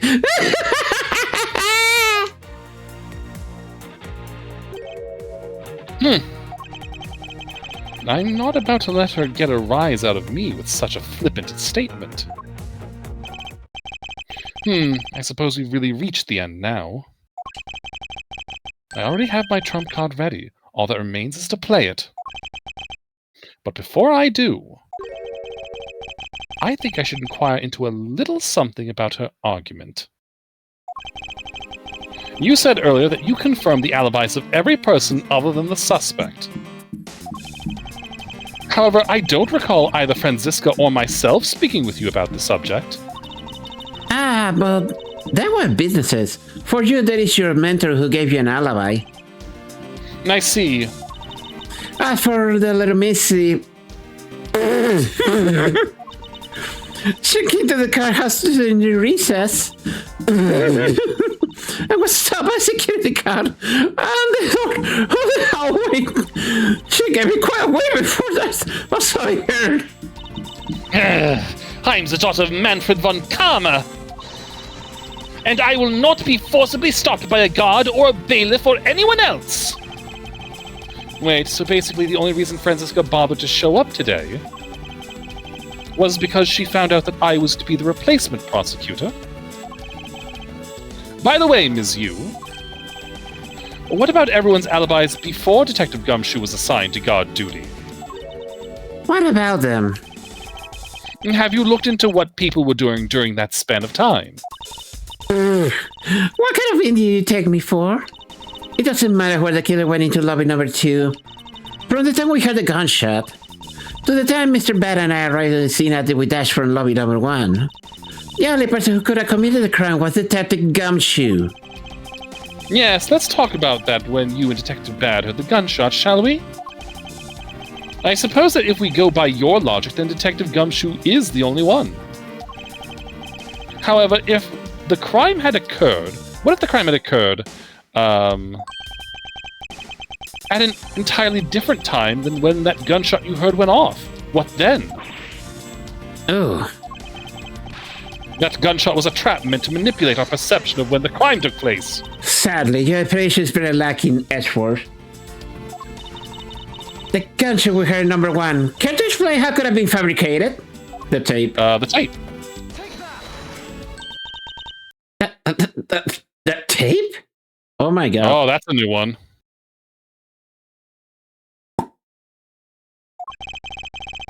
Yes, it's exactly what you think it is. This is the surveillance tape of Mr. Vell the prosecution presented in today's trial. This was found loaded in the video player in lobby number 2. That was connected to the large television that had its volume turned all the way up. You can honestly mean that the sound we heard was the gunshot in the video? But I do, which leads me to my next point. The murders occurred much earlier than when anyone heard the gunshot.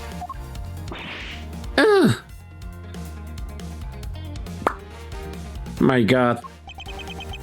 That's the only thing I can think of, too. After committing double homicide, the killer took the surveillance video out from Mr. Faraday's evidence bag, turned the television's volume all the way up, and left the video to play. If played from the beginning, it would take 30 minutes for the gunshot sound to come on.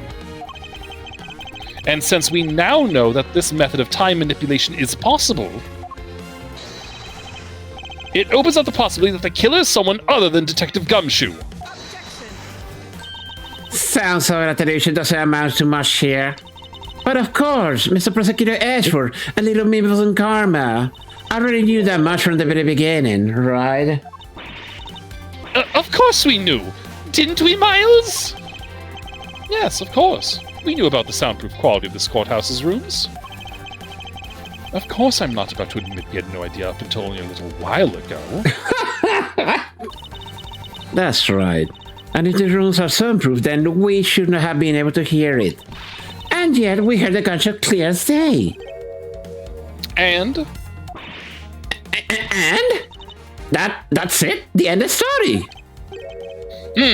But it's not. How should I explain why she was able to hear a gunshot from a soundproof room? The window was open. There is actually one common point between lobby number 1 and lobby number 2. And it is that despite the fact that both rooms have air conditioners installed, a window was open in each.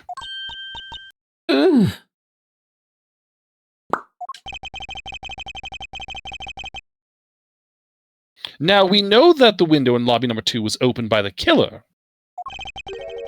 However, a window in lobby number 1 was also opened.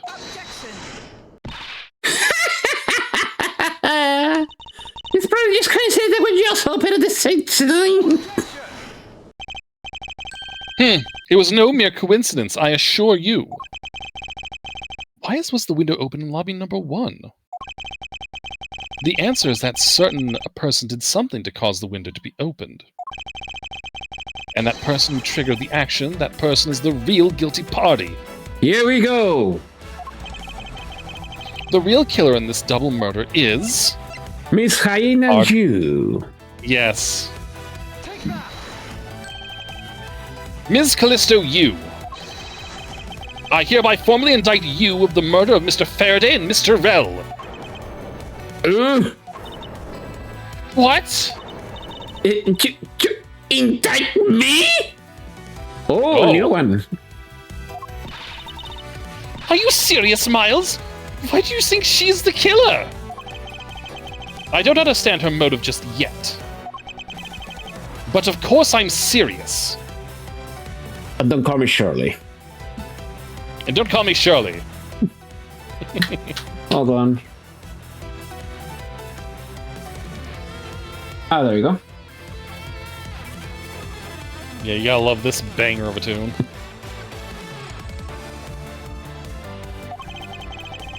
Because she is the only one who could have done it. Well, Ms. Yu, do you still feel like laughing now? Of course I do, Edgeworth. My argument must not be tight enough yet. Although I never thought Finn would smile into this. But I have you know I'm enjoying this dance quite a bit. I guess it means it's time for my own rebuttal round, right? Oh. Oh. Oh, even better.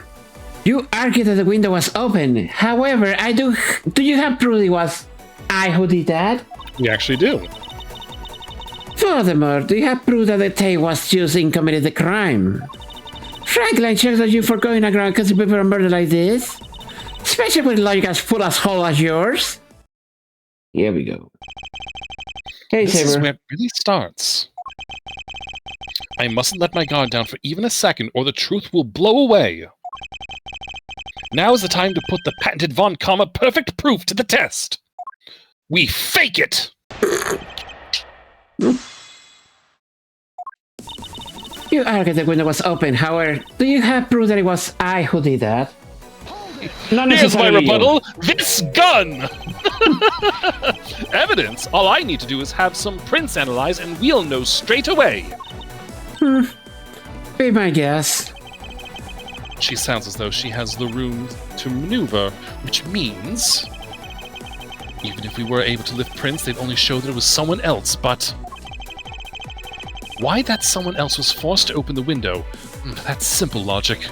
Hey, Tamus, welcome. You got to the good part. Yeah. Why don't I try presenting that piece of evidence? I have nothing to lose. What's wrong? The screwdrivers right on your forehead. They're back! More importantly, are you going to be okay not running a fingerprint analysis? Yes, I'll be fine. Oh, in that case, I'll just continue my class seminar, right? Let's go back to stage and present the bottle of perfume. Yes.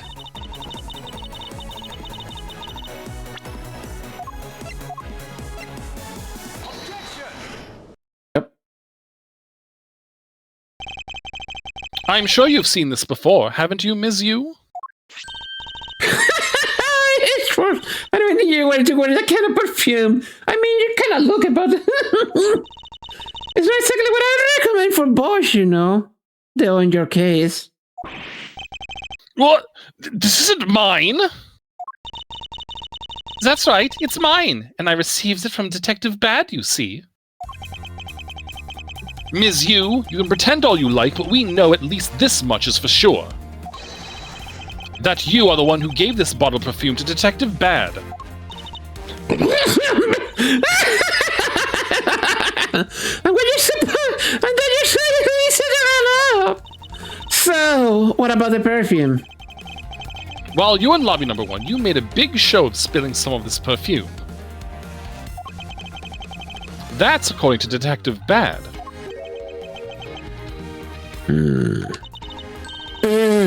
Oh, I know. You also knew that if you spilled it, he would naturally move to open a window.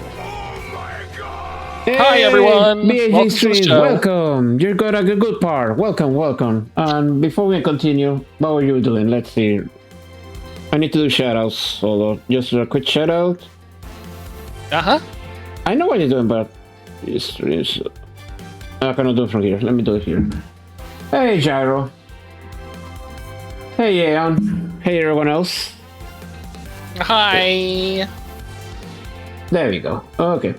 And you were playing Golden Axe Warrior from the Master System. It's like a Master System. Anywho.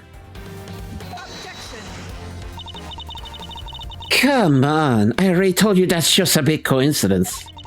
After we opened the window in number 1, I just left it open, you know? So maybe it was just dumb luck that we heard the gunshot through the window. The timing of when you were going to spill the perfume is something you could control. And the most important fact in this case is when people were made to hear the shot.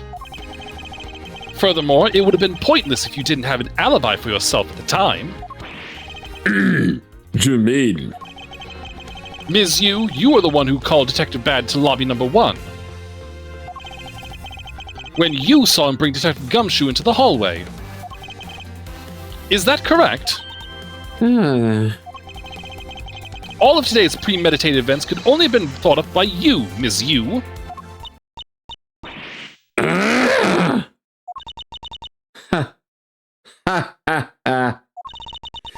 You accuse me of murder on the fact that I spilled a little perfume. Well, allow me to say this much. I couldn't have killed Mr. Faraday. Would you care to testify as to why? Look, I had a lot of fun today, really. What a great way to this game of cat and mouse. Let's make it the last testimony and rouse this at Sir K once and for all. Yes, please.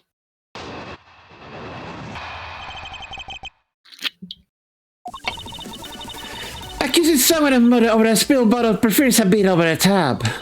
But I suppose for your evidence is to expect it for a disciple of karma. In any case, I simply could have been me that who killed Mr. Faraday. After all, I don't even know where the knife that was used to kill him came from. Oh. Miles, her testimony is flawless. Yes, but no matter what sort of trick she may try to pull, she won't escape me. And if I'm lacking information, I'll just draw it out of her. Slice. Accusing someone of murder over a spilled bottle prefers a bit over the top. I think I've already explained the significance of that earlier. Francisca, you submitted that for yourself. You only confirmed that I did spill some perfume. But that's all. That you will accuse me of murder based on a simple spill.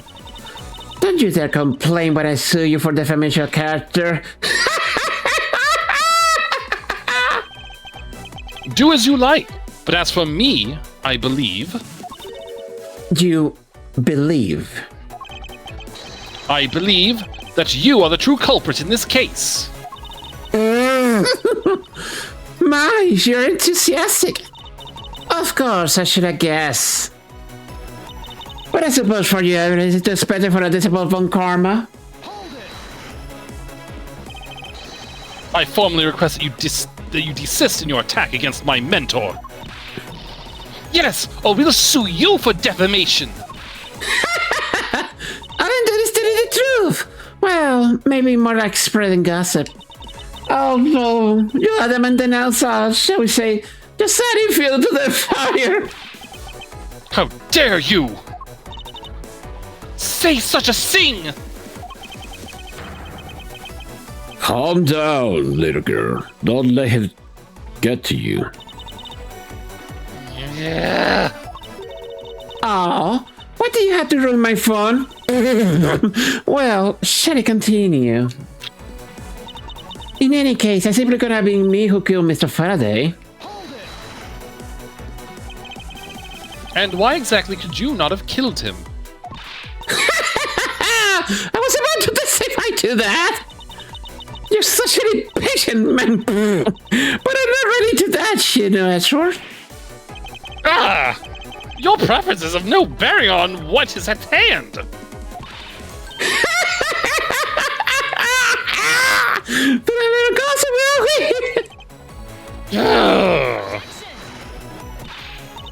we? Miss you will desist in this tomfoolery and turn to your testimony. And Miles, if you're going to lose your cool, then I won't show you any mercy. Sorry. Miss Yu, please continue with your testimony. Sure. As I was saying, I couldn't proceed to kill Mr. Faraday. After all, I don't even know where the knife was used to kill came from. Do you now? Let's press first. Yeah. Oh, here we go. At this rate, she will inevitably escape. But if she really was the one who killed Mr. Faraday, then she must have known about the existence of the knife. I'm sorry, Ms. Yu. Maybe you weren't aware. However, the knife that was used to kill Mr. Faraday was taken from his evidence bag. Ah, Miles, what do you think you're doing? I'm drawing the truth out of her. That's what I'm doing. But I don't recall a knife being presented at the trial earlier today. Well, I suppose that's because the evidence was something Mr. Faraday had yet to use.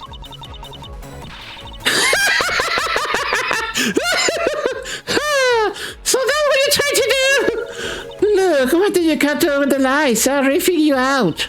There was no knife inside Mr. Faraday's evidence bag. The only evidence I had there to present was the key that Ragasus had sent.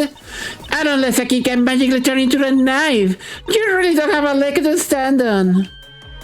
How she knows? How she knows? There it is. Do you really think you can trap me? Come on, be honest. Heh, I never intended to do such a thing. It was all a misunderstanding on my part. In any case, I wonder if you might append to what you just said to your testimony? There we go. Sure, why not? I'll even say as many times you like. I hope that you do. There was a key in this evidence bag, but you can kill anyone with a simple key. Now we present... I think we present either this or the knife. Yeah. The final blow. Ms. Yu, I wonder if you might like to take a look at this photo for me. This is a picture of the key the Yatagarasu sent to the police. However, while it may look like a key at first glance, It is, in fact, has a secret ability to transform into a knife. Which means that what was inside Mr. Faraday's bag was both the Yatagarasu's key and the murderous knife! You knew that the key was inside Mr. Faraday's bag, did you not? Yes. Well, with the Yatagarasu's key alone, it's more than possible to kill Mr. Faraday. Do you understand now? Just knowing of the existence of the Yatagarasu's key. Hold on. Give me a moment. Yes, okay. Yep. I still haven't had a good look at it. Show me to me from that far away. You could be lying off what I know. You would, even now, still feign ignorance? I'm not feigning anything. Well, we can have you accusing me of crime with false evidence now, can we? I mean, Mr. Ronkama, I heard some very interesting rumors about him. Are you mocking my papa? Don't you dare sully the good name of my mentor.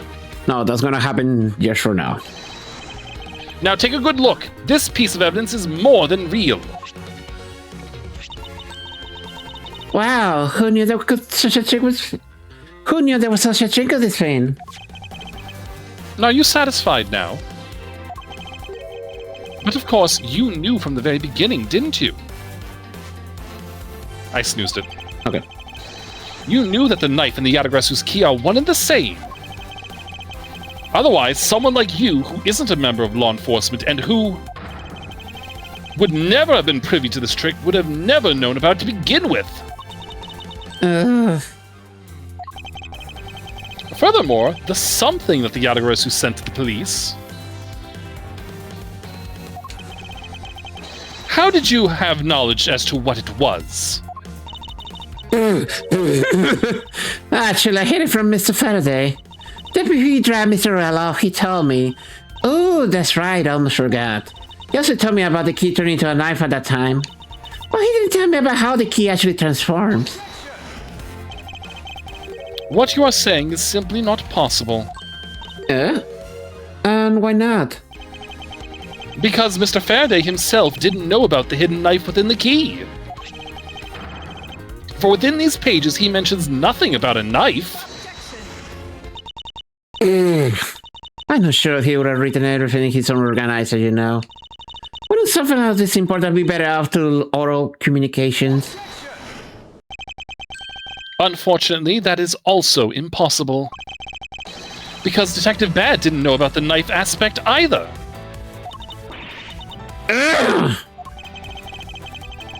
What would have been highly classified information even within the police force? And is something that even the lead detective on the case didn't know. Why would Mr. Faraday have felt the need to share such information with the opposition? Yeah, I guess it could have much a reason too.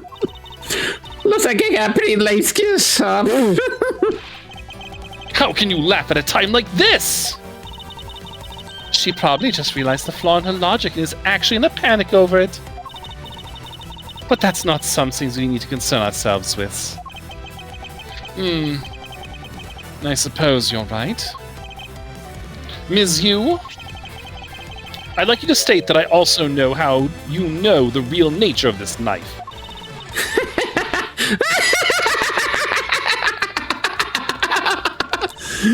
Do you now? Well, why don't you put your money where your mouth is and show me? Oh, I will, and I'll wipe that smile off your face by the time we're through. This is it, the moment of truth, the secret behind the Yatagarasu's key. Only one person would have knowledge of it from the get-go. Who would know from the start that the Yatagarasu's key could change into a knife? No, he didn't know. He maybe know. I mean, the Yatagarasu would know from the start. Yeah. There's only one person who would have known about the dual nature of the key.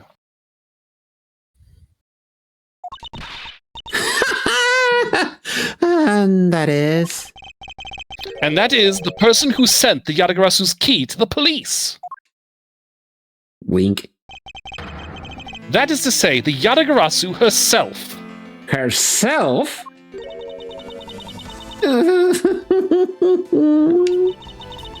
Are you saying that this lawyer's the great thief Yatagarasu? Ms. Yu. You used Mr. Rel to lure Mr. Faraday into a trap, didn't you? You who profess to bear a grudge against criminals. Why? Why do something like this?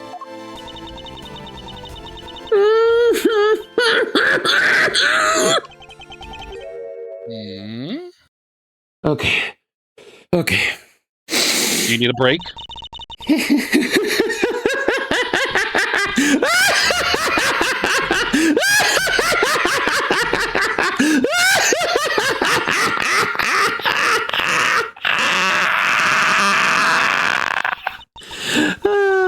I thought that you, a stupid executor, was it to me? You're sending the biggest shit on my spine right now, Edgeworth.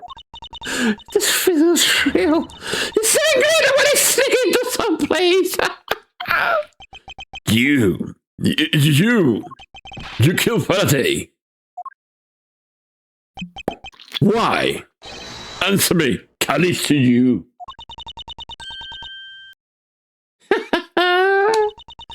Callis to you, huh? That's not my real name. Because my real identity is, yes, the great thief Yatagarasu. No. Let me tell you something, Edgeworth. Mr. Faraday was one difficult man to deal with. For you see, he had discovered my true identity. Which is why I had to erase him from the world of law. I made Rel an offer, an acquittal for a little favor in return.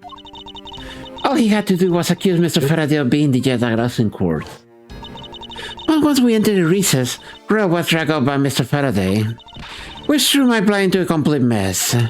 I chased after them, and eavesdropped on them through a crack in the door. That Rel case all to only two things, money and authority, just as all thugs do. I feared my plan was going to be ruined if Mr. Faraday laid hell onto Rel any longer. Plus, if I let them continue the way they were, I would have been found out. That's why I had no choice. I had to kill them both. But didn't you say that you despised criminals? But do I really? You! Have you forgotten about the KG incident too? Maybe. What sort of woman would... So then, was it your plan to kill Mr. Faraday with the very evidence that you sent? Well, I had a good idea what Mr. Faraday was going to do. I anticipated that Mr. Faraday was going to prove that Rel wasn't the Yatagarasu by using this Yatagarasu's key as evidence, and that he will bring it with him. Which is what I thought to use the knife portion. With a weapon as well disguised as this, no one will be the wiser. Because who in their right mind will think something like this could be a weapon? I casually entered number 2 to pretend that I had to talk with Mr. Faraday. And in order to get with him, I pretended to be worried about something. He then let me hold the Yatagarasu's key. Just like that. He never noticed that I had a chance to key into a knife inside a plastic bag. Oh, so that's what she did. Yep. And he didn't have the chance to take note of the night that took his life. How could you kill him? I knew for a long time, you know. At the very least, I thought to give him a quick and painless death. But if you killed Mr. Faraday first, there was no need for you to kill Mr. Rel as well. I believe I mentioned why when we were placing the Gumshoe under arrest. Something about having accidentally created an eyewitness, and how that led the killer to think about setting them up as though they kill each other. Oh, and the trick with the surveillance tape. Yes, I naturally planned to use a gun. The risk was too high that I'd be caught. However, that's when I remembered the existence of that surveillance tape, which is why I had help me out the crime scene. And after all said and done, I rewarded him with all this hard work with a bullet. His eternal reward, you might say. You're a defense attorney, aren't you? How could you? How could you betray a client? Client? You want to talk about who was a client of who's first? It was me. Huh? I was a client in the murder of the Codopian Embassy member, Dead Man. You ordered a hit job? You still haven't figured out, Mr. Bad. I had Dead Man killed because he was about to give away info about the smuggling ring. Now, who exactly do you think will benefit from such an assassination? It can be. You're... That's right. And a member of the smuggling ring. I admit that in court, in front of all these police officers. How could this? You don't mean you're working with Manny Caution too, do you?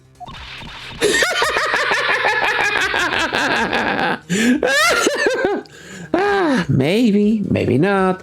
Guess you never know. Unless you wait for the ads to play. Yeah. We ran out of... Oh, sorry. Yeah, we stretched as far as we could, guys. We'll be right back real quick.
We're back. Hey, welcome back. Oh. The Yatagarasu claims to be noble, but you're just another cold-blooded murderer!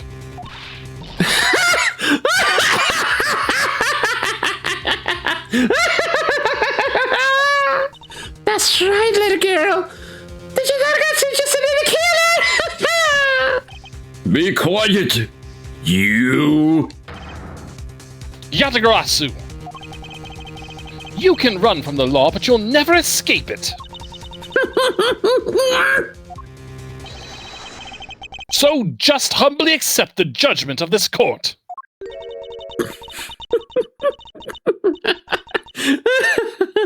Hey, Edgeworth.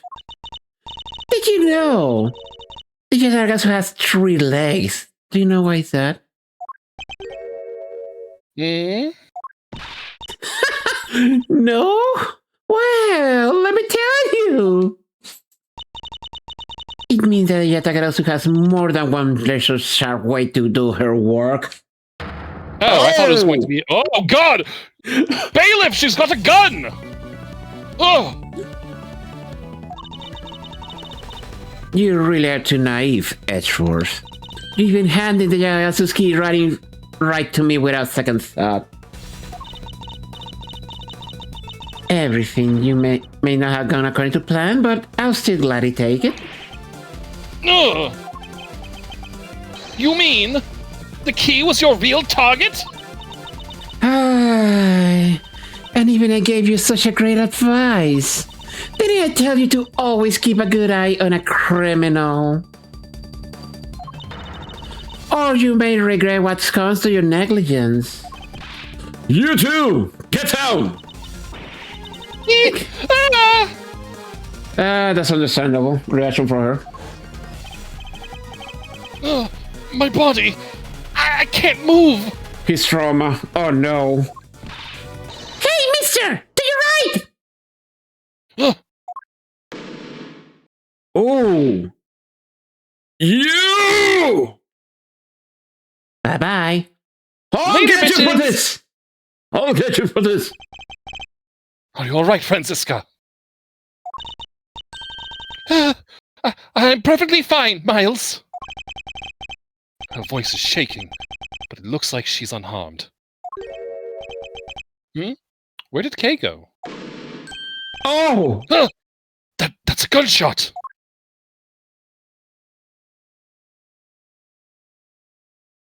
Oh no. Oh, yes. Yes! Please, let it be true! Let it be true! Oh. Oh, darn, it wasn't true. Sorry, but it looks like she got away. I'll call the president. They should have perimeter set up soon. Detective Bad, are you alright?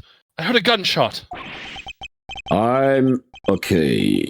I just got another hole in my jacket. He may say he's fine, but he looks quite shaken. But more importantly, Mr. Edgeworth, Miss Von Karma, Oh! are you too hurt? Character! I am absolutely fine. Character development! They finally earned his respect. I'm also alright. Thanks to Kay.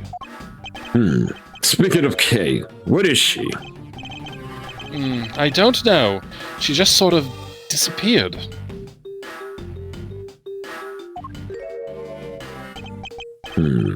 I'll go look for her. Oh, and hey, Detective Gumshoe. Yes, sir! Detective Bat, I'm sorry I doubted you. Don't worry, sir. It's not your fault. Hi. Well, I lied to you guys too, after all. I heard about what happened. Okay. Lying while giving testimony is still unforgivable. But in this case, you were protecting Kay and her feelings. Looks like you just might have what it takes to be a real detective. Now, don't you ever lose that detective spirit, okay? You got it, Pops! Pops?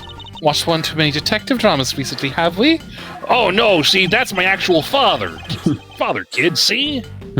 Way to single-handedly destroy the cheery atmosphere with one snarky comment. That's Francisca. That's Francisca! That's like the title of a sitcom. I should get back to the investigation. I swear, I'll catch you if it's the last fate I do. Be careful, Detective Bad, and take care. Thanks. Well, enough. Maybe we'll run into each other again someday.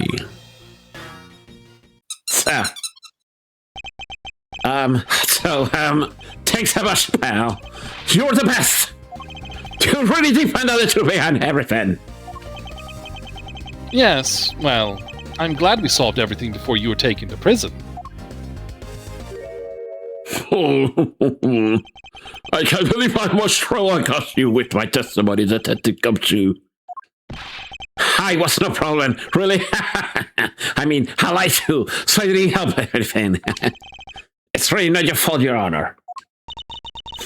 Well, even if we didn't have his honest testimony, I think that the lawyer would have found another way to give you convicted on her behalf. I can't believe I was allowed to get fired on my first week as a detective.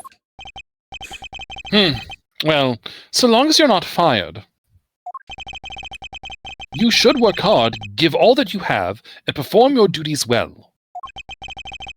Oh, and one more thing. Kay left a present for you with me. Ash did. Ooh, what is it? What was it that Kay left for me? The proof of their friendship? The sweet rolls. Yes. It's a courthouse special Swiss roll. Can I really have it? Yes, it's a present meant for you, after all. Thanks so much. You have no idea how happy this made me, pal. I'm gonna eat this right now. Sure, go ahead. The Swiss rolls Detective Gumshoe and Kay bought together. While the one Kay saved never reached her father, it would appear that her sentiments have touched the heart of this detective. Aww. He's so happy it's as though he's having a welcome back celebration of his own. Well, I was asked by Kay to give it to him. Pal! That was huge, pal! Can't believe I got to eat two innocent just twins in one day. It's like a Swiss roll paradise or something. I'm gonna take care of myself. Hey, wait, what is she? He only noticed just now? Was his mind not present when we discussed her earlier? Detective Bad left to go search for her earlier. Maybe you should go join him. Yeah, you betcha, pal. I'm gonna go help him. Oh, but first, you know what, pal? Actually, guess I shouldn't be so rude to you anymore, pal. I'm gonna stick right where you cipher on, Mr. Edgeworth, sir. So that's what it happened. That's why he has such blind loyalty. I sense nothing but a most troublesome relationship from that ominous statement. We should go home too, Miles. We have to hurry and report what has happened to Papa. Agreed. Well, I'm afraid we must be going now, Detective. Roger, sir. And don't you worry. I'll investigate this case real well. I'll, be counting on you. The scent of trouble is definitely in the air. Thus, like a bad dream, my first outing at court came to a disturbing end. Better go on the shoe than dealing with the bots. Oh my god. A few months later, I was finally able to properly stand in court as a prosecutor. But the detective in charge of the investigation was, as I dreaded, Detective Gumshoe. After that, he became my direct subordinate. I have tried, but words fail to describe the immeasurable suffering he has caused me. Aww. But I suppose that's just how things are. As for the little girl who suddenly disappeared, she's now We're back. So, do you remember now? Yes. I remember everything. Kay, it's been a while. Into the side, you sat there for like 5 hours. What the hell were you wondering about? Kay! You should grab that. Of course, but thank goodness. I thought you two had totally forgotten about me. You know, I was worried about you after all that. Where have you been all this time? Hey, Gummy, I didn't know you care. After my father died, I went to live with my mother's relatives. They live really far away, so I wasn't able to come back here that much. Oh, so is that what happened? Paul, I'm just glad you're alright. Hey. So, does it make out sense now? You betcha it does. Oh, you know what? I was going through my father's bookshelf recently, and... Actually, there are still a number of things that don't make sense, Kay. Ha! No, because that was a kick to the balls. You can clearly see it was aimed to the balls. That was definitely a kick to the balls. First of all, why did you come all this way to see me? And second, why are you calling yourself the Yatagarasu? The Yatagarasu is Callisto Yu, the woman who killed your father. No, you're wrong. The real Yatagarasu was my father. Hmm? Mr. Faraway was thinking Yatagarasu. Like I said, I was going through my father's bookshelves recently, and I found a secret diary hidden among his books. I had no regrets in choosing to walk the path of the Yatagarasu. That was written in his diary, and that's how I know for sure. But that's impossible! What with that look? You don't believe me? It wasn't just the expression on my face. I clearly said it was impossible just now. Alright then, how do you explain this? It's a way of disarming any security system of the user's choosing. Yep, that's Little Thief. Truth to be told, this is the Yatagarasu's greatest secret. And this little gizmo was used by my father. Wow! Mr. Faraday wasn't just a great prosecutor. He was really a great thief, huh? Yeah, my daddy worked real hard to steal the truth. Well, he was killed, and the Yatagarasu was no more. But despite that, the Yatagarasu have been spotted again recently. Someone other than you? Here, Mr. Edgeworth. Take a look at this article. Oh, this article. The Yatagarasu sent the embassy a calling card? Yeah, this means this person's a fake, I'm almost certain. That Callisto you ladies behind this.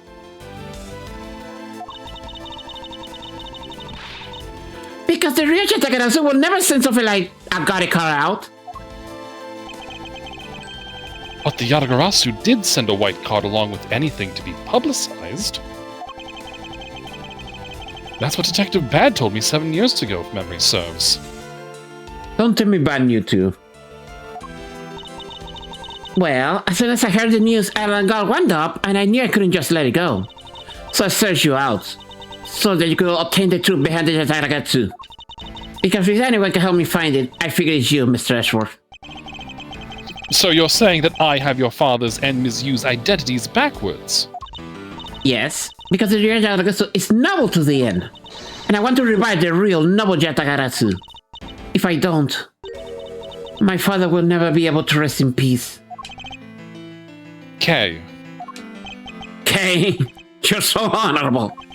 I don't care what anyone else thinks. I'll be here to cheer you on, pal.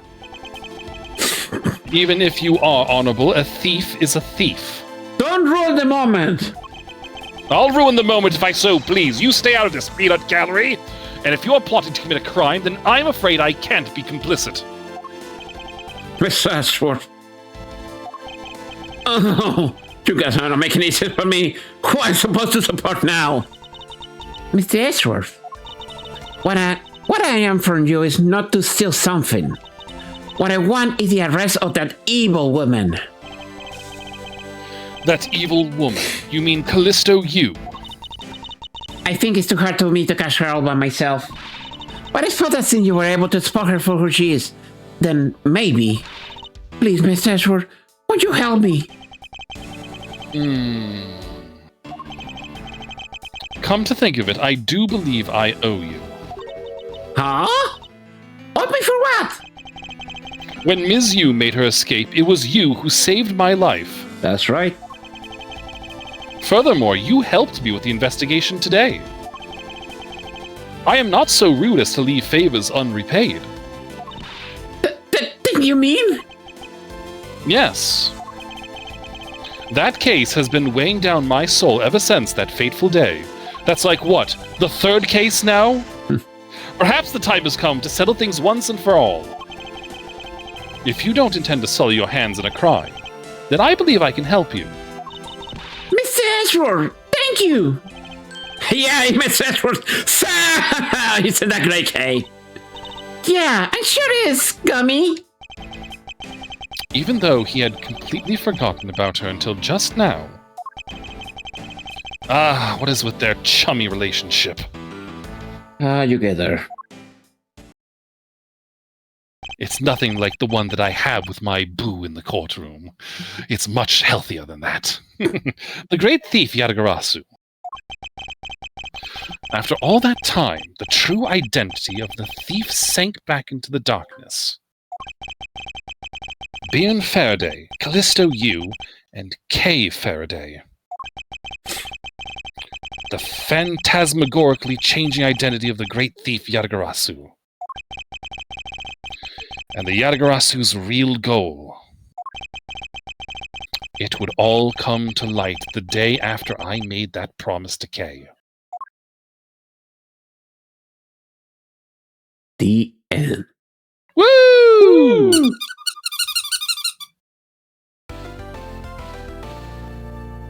Turnabout reminiscence. Nice. Saving. And what's the name of the king? Turnabout Ablaze. Oh, intriguing. Yeah. Intriguing indeed. But yeah, that But will for have to another wait. time. Yes, that will have to wait for next week. I think that's the last case of this game, too. Yeah, and from what I heard from certain people, it's the longest one, so it's gonna take a while. Yay! Anyway, before we go, let's see. We got people. So it's just let's see who's still streaming. Let's see. Doing that. No. You know what? Truck is doing the Saints 4, so why not? All right. Send it to him. Okay then. So send our regards to Trax and have a good rest of the night. As for me, like I mentioned a while back, on Friday I'll be heading out to a local convention for the whole weekend. So basically nothing from me. Maybe on Thursday. No, Thursday I have D&D, never mind. So yeah, probably nothing from me until next week. Anyway, have a good night, and until then. Bye!